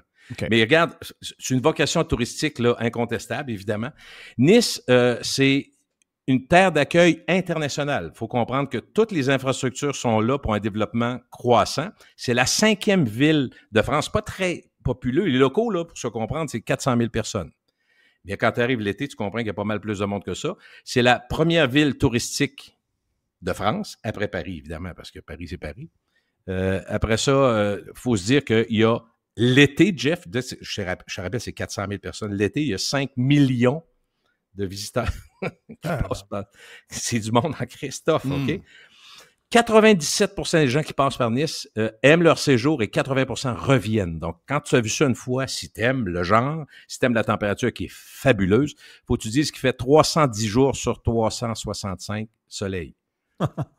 Température moyenne dans toute l'année d'à peu près 18 degrés. Le plus froid de l'hiver à peu près 6-7. Puis le plus chaud, ben là, je suis dedans. Moi, 33, 34, 35. 40% du flux touristique de la Côte d'Azur, de toute la Côte d'Azur, c'est Nice. Bon, je peux te dire comment c'est fort. Et puis, combien se dépense d'argent par été par les touristes internationaux? 1,5 milliard d'euros l'été à Nice. L'aéroport, deuxième aéroport international après, évidemment, les plateformes de Charles de Gaulle de Paris. 18 millions de passagers en 2024. 70 destinations de 46 pays à Nice. Fait qu'on se dit tout à l'heure, Nice, pas si gros que ça, c'est vrai. Il y a un deuxième terminal qui s'est construit récemment. Sauf qu'il y a du monde en tabarouette. Puis là, le plaisir que tu as, c'est que Il est probablement concentré sur quelques mois seulement. Ah oui, absolument. C'est ça qui est spécifique. Là. Mais c'est vrai que tu vas aller à Nice en octobre, il fait encore 20, 22, 24, là, des fois, mais c'est pas pareil, là, parce qu'il y a une question de vacances, il y a une question de tout ça. Mais Jeff, un des plaisirs de ceux qui sont allés, mais je parle vraiment d'un plaisir, là, c'est que l'aéroport étant tellement proche de la plage, quand tu es assis, c'est de voir les avions monter et descendre de façon continue, absolument folle. Là. Il y a du monde là, ça n'a aucun sens. 30% de tous les avions low cost d'Europe arrêtent à Nice. Ça, c'est les EasyJet. Je ne connais pas tous les noms, là, il y en a je ne sais pas combien, mais c'est 30% de tous ceux qui volent. Fait qu'il y a vraiment, j'osais avec des gens qui venaient juste t'annoncer ça. Ils arrivaient d'Irlande, ils venaient passer 3 jours à Nice. Je disais, oui, mais ça coûte 150 €. Ils partaient d'Irlande, ils s'en venaient à Nice 3 jours. C'est comme un week-end à Montréal, là, ça pour eux autres. Mais explique-moi, parce que la semaine passée, Jerry nous a dit « Hey, ça vous tente d'aller à Vegas cet été, j'ai un deal pour vous autres. » Vous êtes juste au bout de la strip, l'ancien Vegas, au coin de la 15. La vieille portion, là? Ouais, c'est un peu plus haut, là. T'as l'hôtel, le Plaza. C'est ça, c'était le Plaza. Oui, c'est le Plaza. Il y avait un gros deal. Donc, 125 $ US par personne par jour. T'as ta chambre, t'as le déjeuner et t'as le dîner. C'est ça, hein? Exactement. Déjeuner, dîner, plus boisson inclus. Oui. Toute la journée. À l'hôtel. À l'hôtel. Donc, c'était en couple. Ça te coûte 250 $ US par jour. Est-ce qu'à Nice, commençons par Nice, puis après ça, tu iras dans les... Est-ce que tu es capable, malgré le fait Peux-tu y aller en pauvre, autrement dit? Ouais, peux-tu faire un voyage de pauvre? Oui, tu peux faire un voyage de pauvre, comme tu peux le faire à Paris puis à Londres aussi. Tu peux le faire à New York. Mais il faut que tu fasses des choix. C'est-à-dire que tu vas être un peu en dehors de la ville. Ce qui aide, c'est qu'il y a quand même un transport en commun intéressant, puis que tu as une distance qui n'est pas si loin. Mais aussitôt que tu es proche, mettons que tu vas être sur la mer, tu dis, j'ai pas une fois à Nice, c'est pas question d'aller loin, je me mets. Bon, si tu prends un hôtel qui est vraiment sur la promenade des Anglais, donc la première rangée, tu vas payer plus cher. Par contre, quand tu arrives au Monoprix ou au Intermarché, pas parce que c'est à Nice qu'ils vont te vendre une bouteille de coke 25$, t'es pas à Saint-Tropez, là. Tu comprends? Fait que ta façon de t'en sortir, c'est les brasseries. Ça, on en a parlé, Jerry, c'est pareil en Espagne, c'est pareil en toutes ces villes-là. Va à une brasserie, puis tu vas avoir tout le temps un repas entre 15 et 25 €. T'es capable de t'en sortir. Va à l'épicerie, va te chercher des saucissons. Un Airbnb avec une cuisinette, une cuisine, c'est ça. T'as un Airbnb, une cuisine. Ben oui, puis t'achètes ton vin à 5 €, 6, 7 €. On fait tout ça, là. Fait que tu peux le faire à Nice, ça. Quand tu me le dis, est-ce que ça se fait? Oui. Est-ce que les gens le font? Ça dépend c'est qui. Mais honnêtement, tous ceux qui nous entendent, s'ils désirent un jour aller là, il y a vraiment moyen de s'organiser. Puis il y a des moments où les vols sont beaucoup moins chers. Là, es-tu dans un hôtel ou t'es dans un Airbnb? Moi, je suis un Airbnb. Moi, j'ai pas choisi grand-chose ici, mais j'haïs pas l'idée, puis j'haïs pas l'hôtel aussi, ça dépend des coûts, mais je trouve l'idée intéressante quand t'es quelques personnes. On est 4 ensemble, c'est parfait. Puis on s'achète notre vin, on achète ça à des prix raisonnables. Moi, je suis un peu comme toi, Jeff, puis je pense que la plupart des gens qui ont fait de l'argent, qui ont eu de l'argent ou qui ont assez des bons revenus, ben on n'aime pas ça payer pour rien. Moi, ça arrive que je paye, puis je paye cher certaines affaires dont je pense qu'ils valent ça. Mais me faire fourrer et payer une bouteille de vin 29$ là, à l'épicerie, je ne paierai pas ça. Là. Je sais que je vais marcher un petit peu plus pour en trouver une à côté. Tu sais. Fait que, oui, c'est faisable. Tu peux faire ça, puis tu peux le faire dans à peu près toutes les villes. Puis c'est sûr que si tu parles d'un hôtel, mettons que tu cherches à avoir quelque chose d'exceptionnel, faut que tu fasses attention. Ce qui est unique, là, c'est comme le reste de la vie, je te dirais, là, ce qui est unique. Ben, mettons, ceux qui m'entendent puis qui ont entendu parler de Aise-sur-Mer, EZE, c'est un endroit absolument fabuleux. Entre Nice et Monaco, Jeff, à peu près à mi-chemin, tu montes dans la montagne, puis tu montes, tu te rends compte qu'il y a il y a aussi le communiqué a été vu par bien du monde, c'est des autobus un derrière de l'autre. Fait qu'il faut que tu choisisses ta période. Mais c'est une ville fortifiée, qui est à peu près le point le plus haut de la Côte d'Azur, Jeff. Là, tu es sur puis tu montes en haut, il y a un hôtel qui est là, l'hôtel de Aise. Et moi, je me dis, ça, c'est une fois, il y a à peu près 10 ans, j'étais avec mes enfants, on était allés, puis j'ai dit, voici une dépense que moi, je trouve intelligente. On a une terrasse qui va nous permettre de voir 40 km au loin la Côte d'Azur. Fait que là, tu as une vue exceptionnelle. Ma Heineken, dans le temps, je l'ai payé 12 €. Mais j'avais quelque chose d'unique, exceptionnel, qui me faisait monter le poil juste de même, juste à voir. Tu comprends? Ça vaut la peine. Puis on se disait, on est moyen de se prendre un verre de bière ou un spritz, ou on s'en fout. Parce que là, tu as quelque chose d'exceptionnel. Mais c'est pas normal dans un lot de restaurants, mettons à Nice, de payer des prix de fou. Tu magasines un peu, puis c'est facile. Il faut juste ouvrir les yeux, tabarouette. Et toi, tu t'es loué une moto. Est-ce que tu loues un char par la suite ou as-tu. Pas là, mais pour la section où la fête là, à Marseille, oui, on n'aura pas le choix. Parce qu'on est à Cassis, on n'est pas loin de Marseille. Là, on va se promener plus, puis on veut faire des activités. Mais là, ici, c'était plus ma moto pour 3-4 jours. Puis après ça, ben, on a un joint venture. On est ensemble. J'ai un chum. Il y a deux personnes qui étaient là, qui sont parties à Paris, puis qui finalement vont faire un bout de Paris parce qu'il y en a qui n'étaient jamais allés. Ils reviennent. Fait que c'est un vol intérieur, mettons Nice-Paris, c'est pas cher. C'est Air France, mais comme il y a beaucoup de compétition dans le low cost, Air France, c'est des prix raisonnables aussi. Fait que tu es capable de payer entre 100 et 125 €, faire Nice-Paris. Okay, mais, tu comprends que c'est raisonnable pareil. Ça n'existe pas chez nous. Il n'y a rien de ça qui existe chez nous. Non. Ça, je comprends mais écoute, rien. Ce que je voulais te dire tantôt, un des plaisirs des gens, excuse-moi parce que évidemment on divague, c'est le cas de le dire, mais il y a beaucoup de gens dont le plaisir est de voir arriver et partir les avions. Et il faut juste te dire, faut que je te dise que, parce que je le croyais pas, puis mon fils me dit, je vais aller vérifier avant d'en parler à Jeff, puis à la gang de Radio Pirate. Les Emirates, là, OK, les avions, là, eux autres, là, ils n'ont rien que des A380 Airbus ou des 777 de Boeing. Ils n'ont rien d'autre, des 320, des 319, autour de là. Tasse-toi le caca, nous autres, c'est 500 personnes, on n'a pas de temps à perdre. C'est impressionnant. Quand ils partent, là, tu regardes ça avec tellement d'émotion, parce que c'est pas... Je te dis, Jeff, t'es sur le bord, t'es assis là, tu vois monter un A380, puis peut t'annoncer que c'est gros en tabarouette. Puis là, tu te dis, on dirait qu'il va tomber. C'est tellement gros. C'est impressionnant. Fait que c'est un plaisir, je te le dis, ça fait partie du plaisir d'être collé sur un aéroport de même, alors qu'habituellement, tu vas dire, hey, Colin, toi, tu as vécu à l'ancienne Lorette, puis il y a des gens qui n'aiment pas ça, avoir des avions, puis ça n'a rien à voir, parce qu'il faut comprendre qu'il passe 180, il y a 190 vols par jour, là, à Nice. Fait que tu comprends que ça vole, c'est un arrière de l'autre, là, c'est à peu près ça. Mais faut voir aussi que Nice, c'est un port de croisière, des bateaux de croisière aussi. Puis, quand j'étais dans la mer, Jeff, je me disais que finalement, peu importe ce que je dis, la vraie histoire, là, c'est dans l'eau. La vraie histoire, l'eau est superbe.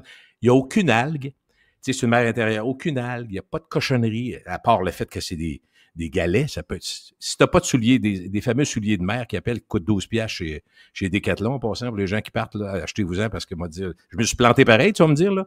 Mais ça n'a aucun bon sens comment c'est plate marcher là-dedans. Si, pas. Mais c'est... Dans l'eau, là, l'eau est parfaite, elle est à 78. C'est quand même pas... mais c'est rafraîchissant, tu comprends? Il fait toujours 33.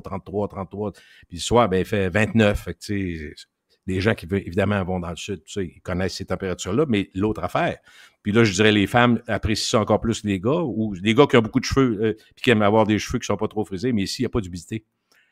Alors que, tu sais, moi, quand j'allais en Floride, ma femme me disait tout le temps, ouais, c'est humide. Pas tout le temps, mais quand c'est humide, tu comprends que les cheveux... Les femmes en Floride n'aiment pas les histoires de cheveux, là. Ouais, je sais, mais moi, je suis tellement pas là. Non, je sais. Mais ils vont chez Ulta. Les femmes avec des histoires de cheveux en Floride, c'est juste ça que tu entends parler. Donc ça, c'est un peu niaiseux de s'arrêter juste à ça, d'accord? Là, que, ben oui, mais les femmes, c'est nous autres, les femmes, tu sais comment est-ce qu'ils sont. Là. Ils veulent être belles, ils veulent... Hey, plus de Gilles, un autre 20 minutes sur la version Prime de Radio Pirate. Beau petit tour, hein? C'est le fun. Mets des images dans notre tête pour les vacances.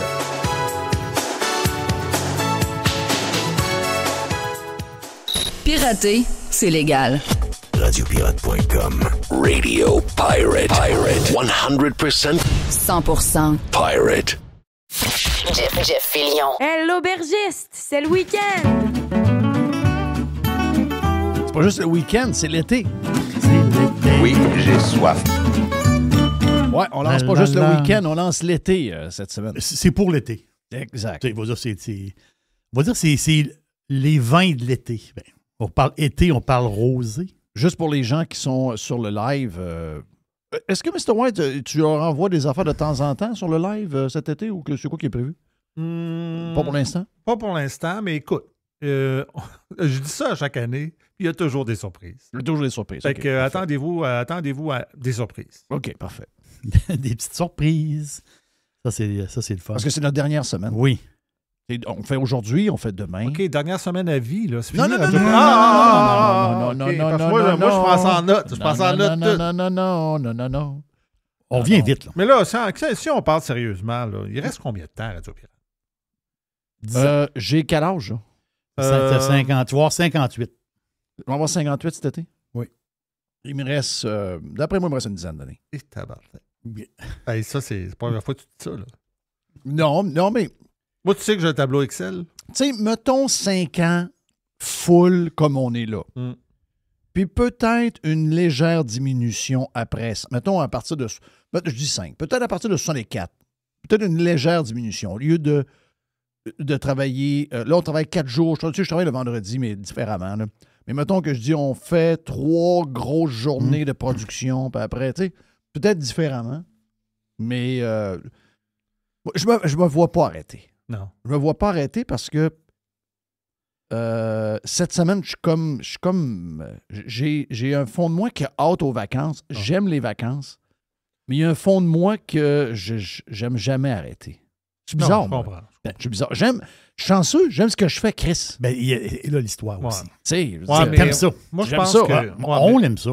Il y a un côté à ça aussi, c'est que ce que tu fais comme job, ce qu'il n'y a pas beaucoup de monde qui peuvent dire, c'est que toi, en même temps, tu te libères. Parce que ce que tu dis en ondes, si tu ne le dis pas en ondes, parce que ça fait tellement longtemps que tu dis ça que toi, ça fait partie de ta vie. Là. Oui. Si tu ne le dis pas en ondes, tu le dis à qui? Tu sais, Mané, MC, elle va dire, ben oui, je comprends tes histoires. Ouais, c'est ça. Ben oui. Donc, c'est ça, c'est une forme de libération. Ouais. Je partais pour dire thérapie, le mot est peut-être fort un peu, là. Mais quand t'aimes ça. Ouais. Exact. Mais tu sais, regarde, je vais parler pour moi. Tu sais, moi, je suis un gars de soir et de nuit. Pendant toute ma vie. Pas mon adolescence, mais ma vie jeune adulte jusqu'à un certain âge. Moi, je suis un gars de soir et de nuit. C'est là que je fais mon travail. Moi, je suis un cuisinier. Tu es un pizzaman. Oui. Puis à l'époque, si on recule, mettons, dans les années 80-90, dans les dernières années, on formait plus tôt. Parce que la société... Ça avait changé. Exact. Mais à le temps, on filait jusqu'à 3 heures du matin. Là. Ça veut dire, faire de la vaisselle à 4 heures du matin, j'ai vu que ça. Quand le Québec était en vie, les restos étaient ouverts. Voilà. Ceux qui finissaient le plus tôt fermaient vers minuit. Oui. Et ceux qui savaient qu'il y a de l'activité jusqu'à 4-5 heures du matin, voyons.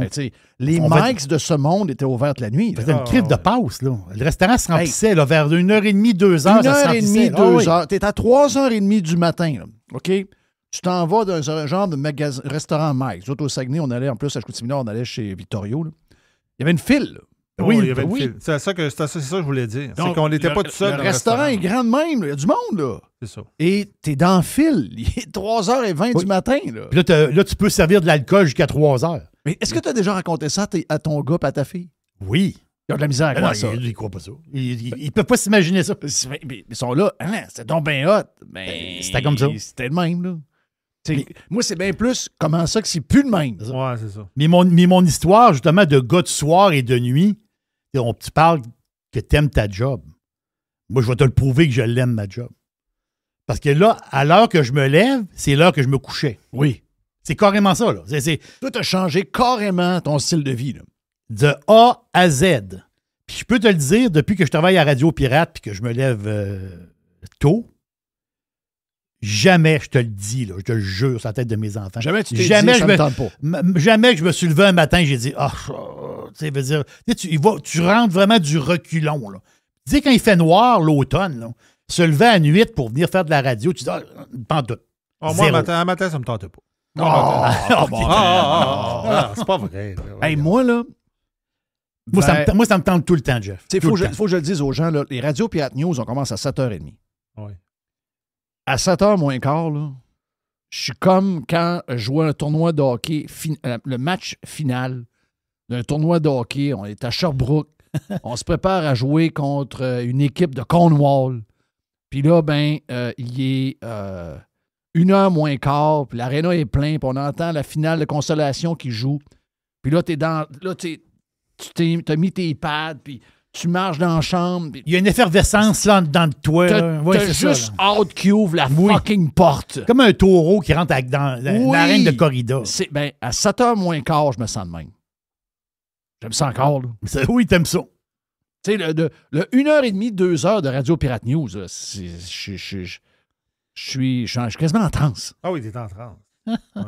J'aime ça. Oh. Donc, non, c'est ça. On est privilégiés. Moi, J'espère que les gens apprécient. J'ai tellement hâte d'arriver et de m'enfarger. Puis, renverser ton café. Cette semaine, je l'ai renversé un petit peu, mais pas sur le mur. Puis, tu sais, vous n'avez pas d'idée non plus.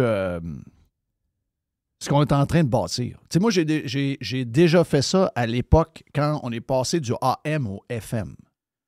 Et là, maintenant, c'est du FM à YouTube, à Spotify, à tout ce qu'on a maintenant. Ce qu'on est en train de faire, ce qu'on est en train de bâtir. Je sais que ça stresse beaucoup de monde, mais moi, ça m'excite énormément. Énormément.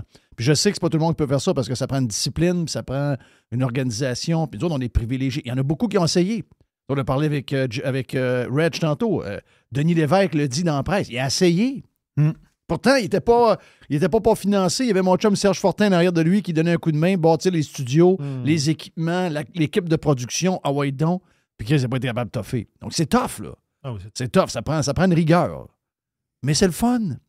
C'est là, avec toute l'histoire de les AI à travers pour nous aider au niveau de la production, toute la patente. C'est ce qui se passe en ce moment. Il y a beaucoup d'effervescence. Il y a beaucoup. On ne sait pas ce qu'on s'en va. Ouais, OK, là, on va vous le dire. Là. On ne sait pas vraiment ce qu'on s'en va parce que ça change tellement vite. Mais c'est hyper excitant. Il y a beaucoup de monde qui ont peur dans leur. Peu importe le domaine. Les gens ont toutes peur un peu. Les AI fait peur. Soyez pas de même. Embrassez-le. Puis soyez excités. Puis voyez ça comme des opportunités. Voyez pas ça comme du moins. Voyez ça comme du plus.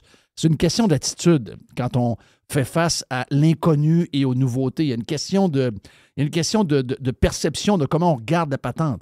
Tu peux regarder ça en disant « Ouais, ça va être tough, on va s'écrouler, on va diminuer. » Non, au contraire, on se sert de ça pour mettre un pétard dans le cul et s'en aller par en haut. On est SpaceX, je vois le vert. Mais c'est le fun aussi.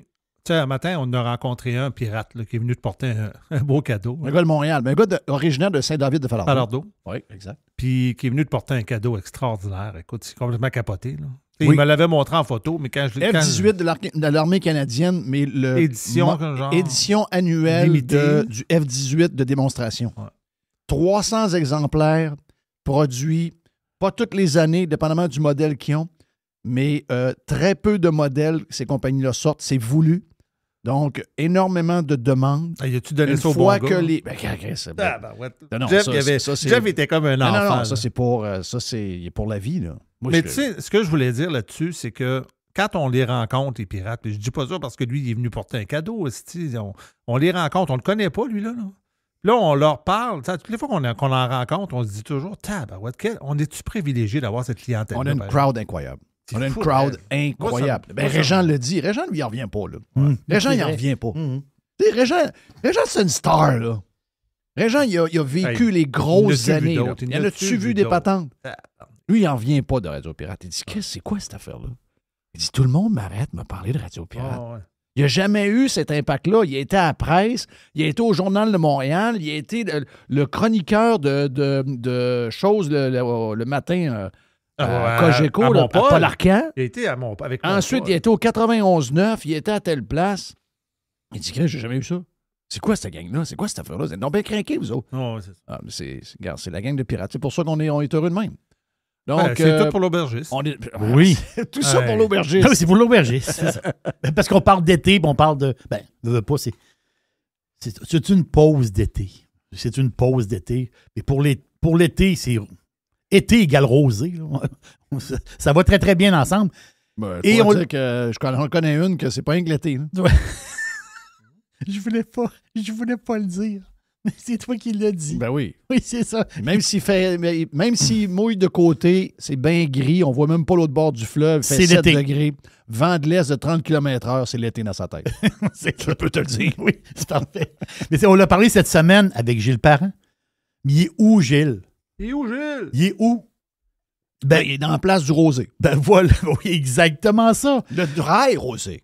Voilà, exactement ça. Donc, Gilles, il est en Provence. Il est à Nice. Il fait un esti de beau tour, lui. Non, il fait un très beau tour. Non, très, très beau tour. Saint-Tropez. Non, Gilles, il fait un très beau tour. Mais il est là. Il est en Provence. Donc, la Provence, il y a 3 régions. On va les appeler les régions sudistes de la France. Donc, pour le vin, tu as le Roussillon, qui est collé sur l'Espagne. Tu as le Languedoc, qui est la plus grande région de vin française. C'est immense, le Languedoc. Et tu as la Provence. La Provence, c'est la bomba. C'est la bombe rosée. C'est la tache de rose. Boum. Tu regardes ça. Tu regardes la carte des vins de la France. La Provence, on est dans le rosé, pas à peu près.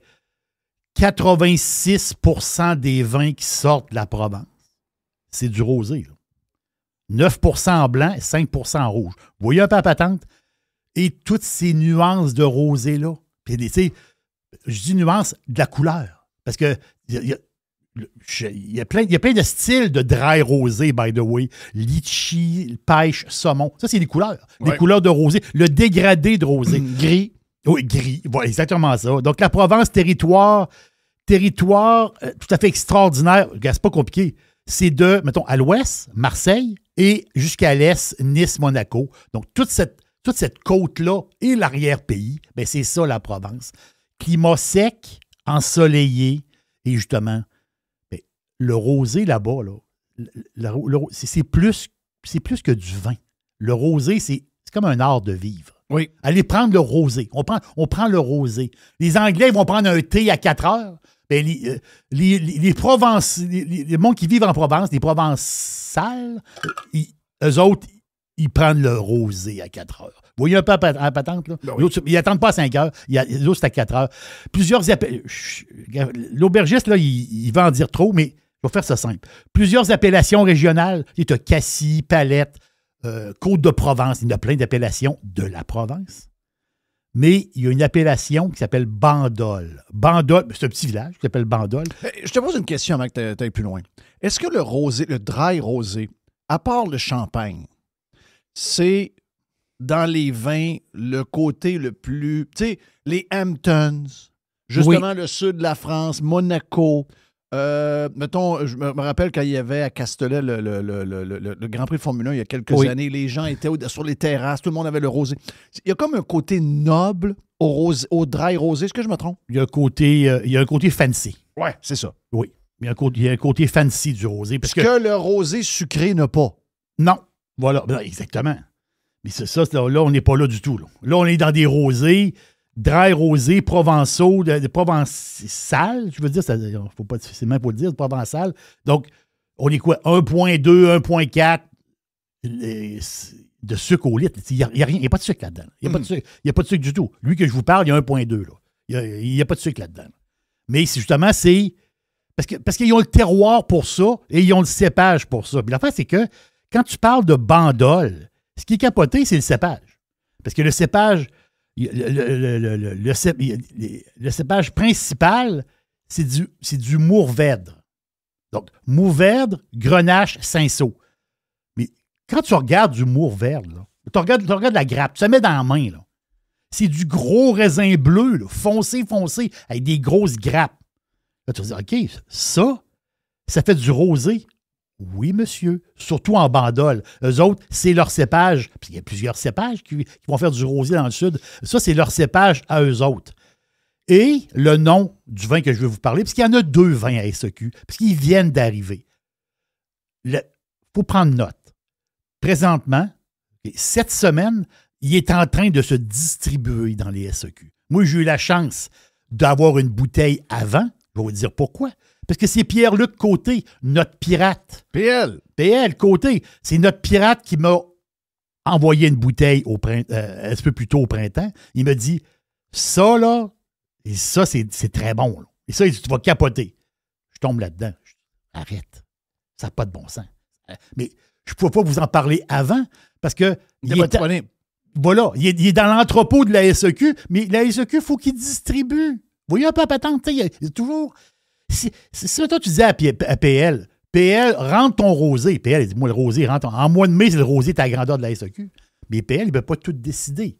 C'est la SEQ qui est à travers ça. Mais là, c'est le fun. On va le dire, là. Là, c'est le fun parce qu'il commence à rentrer dans les SEQ. Donc, le nom du vin, c'est Bastide. Retenez juste le mot-là. B-A-S-T-I-D-E. Donc, Bastide de la Ciselette. Bastide, ça veut dire quoi, Bastide? Bastide, c'est une expression du sud de la France qui veut dire, autrement dit, c'est comme une maison de campagne. Une bastide, c'est comme une maison de campagne. C'est carrément ça, c'est une maison de campagne. C'est une petite entreprise. Vraiment une petite entreprise. Mais c'est capoté. Les autres, ils ont gagné en 2023 la médaille d'or du concours général agricole de France pour En 2023, on s'entend-tu? Decanter, en 2016, ce même vin-là que je vous parle, les 2 Bastides, puisqu'il y en a 2, je vais vous expliquer tantôt. En 2016, Decanter, il les a cotés 98 sur 100. Donc, tu vois que mais ils ne font pas du rosé, comment dire, c'est un peu plus cher. On va le dire là, un peu plus cher. Donc, il y a 2 bouteilles. La première bouteille, OK, est à 24,80. C'est Bastide de la Ciselette. Bandol, je vous l'ai dit, le petit village. Bandol. Loupigna. Donc, Loupigna, c'est le nom d'une personne. 24,80. Et tu as l'autre à 28,35. La différence entre les deux, c'est pas compliqué. C'est le cépage et l'âge de la vigne. La vigne n'est pas toute le bien âge. Comprenez-vous un peu à patente? Donc, tu vas à SEQ. Tu te ramasses un Bastide de la Ciselette. Tu le mets ça au frais. Après ça, tu sors ta bouteille. Tu prends un seau. Tu mets un peu de glace dedans. Tu mets la bouteille, boum. Et tu t'assois sur la terrasse. Tu te fermes les yeux. Les petits oiseaux. La petite brise. Il fait beau. C'est comme si tu étais avec Gilles. C'est comme si tu étais avec Gilles, c'est la Côte d'Azur. Là. Ça goûte la Côte d'Azur. C'est pas compliqué. Là. Ça goûte la Côte d'Azur. Donc, puis je vous le dis, là. OK, c'est 24 piastres la bouteille ou 28 piastres la bouteille, dépendamment des deux. Mais sur place, si je vais sur place, là, je cogne à la porte, puis je vais voir le farmer qui est là, le farmer qui est Robert de Salvo, le vigneron. Là. Le bonhomme. Quand tu le regardes, Robert, là, il est des boîtes de caoutchouc, il est dans le champ. Là. Je vais voir Bob. Je dis Bob le français. Je dis, salut Bob, je vais avoir des bouteilles. Il a dit oui. Comment t'en veux? Il dit c'est 11 € chaque. Là. Donc, il y en a un qui est à 11 €, l'autre est à 15 €. C'est pas du rosé à 2 €. Là. Oubliez ça. Là. Donc, ici, c'est 24 et 28 piastres. Regarde, on peut se faire un cadeau. 1 ou 2 ou 3 cadeaux. C'est du rosé high class, tout à fait extraordinaire. Je répète le nom, Bastide de la Ciselette, Bandol. Vous avez les deux à la SEQ qui rentrent tranquillement dans les SEQ. Donc, possiblement, en ce moment, il y a plusieurs SEQ qui l'ont, mais d'ici une semaine, maximum 2 semaines, ça va être dans les SEQ à la grandeur du Québec. Bastide de la Ciselette. Et, ben, c'est l'été, Jeff. C'est l'été, on en profite. Oui, c'est l'été, c'est lancé. Ah bon, regarde, on lance le week-end aussi, là. C'est le week-end du Canada de Charney. Charney? Et sa madame. Oui. Elle prend pas de rosé. Ou ce monsieur. C'est peut-être un monsieur. Non, elle met un peu de lait dans son thé. Asti qu'elle a l'air plate. Non, elle à 7 heures, l'horloge grand-père sonne à 7 heures parce qu'elle se met en jaquette. Colif. Non, elle oublie ça, là. Elle est pas sud de la France zéro, là. Moi, c'est un premier ministre, à un moment donné, qui va brasser la place un peu. Tu sais, un party animal. Quelqu'un qui va mettre un peu de vie dans ce petit pays qui est tout croche. Le monde n'est pas de même. C'est que le monde est plus de party que ceux qui nous représentent. Hein, voyons donc. Donc, profitez du week-end. C'est lancé officiellement. C'est ici où on lance le week-end. En premier, on est les champions là-dedans. Ben oui, c'est ça, Radio Pirate. C'est comme ça. Thank you à l'aubergiste. Hey, l'aubergiste, c'est le week-end.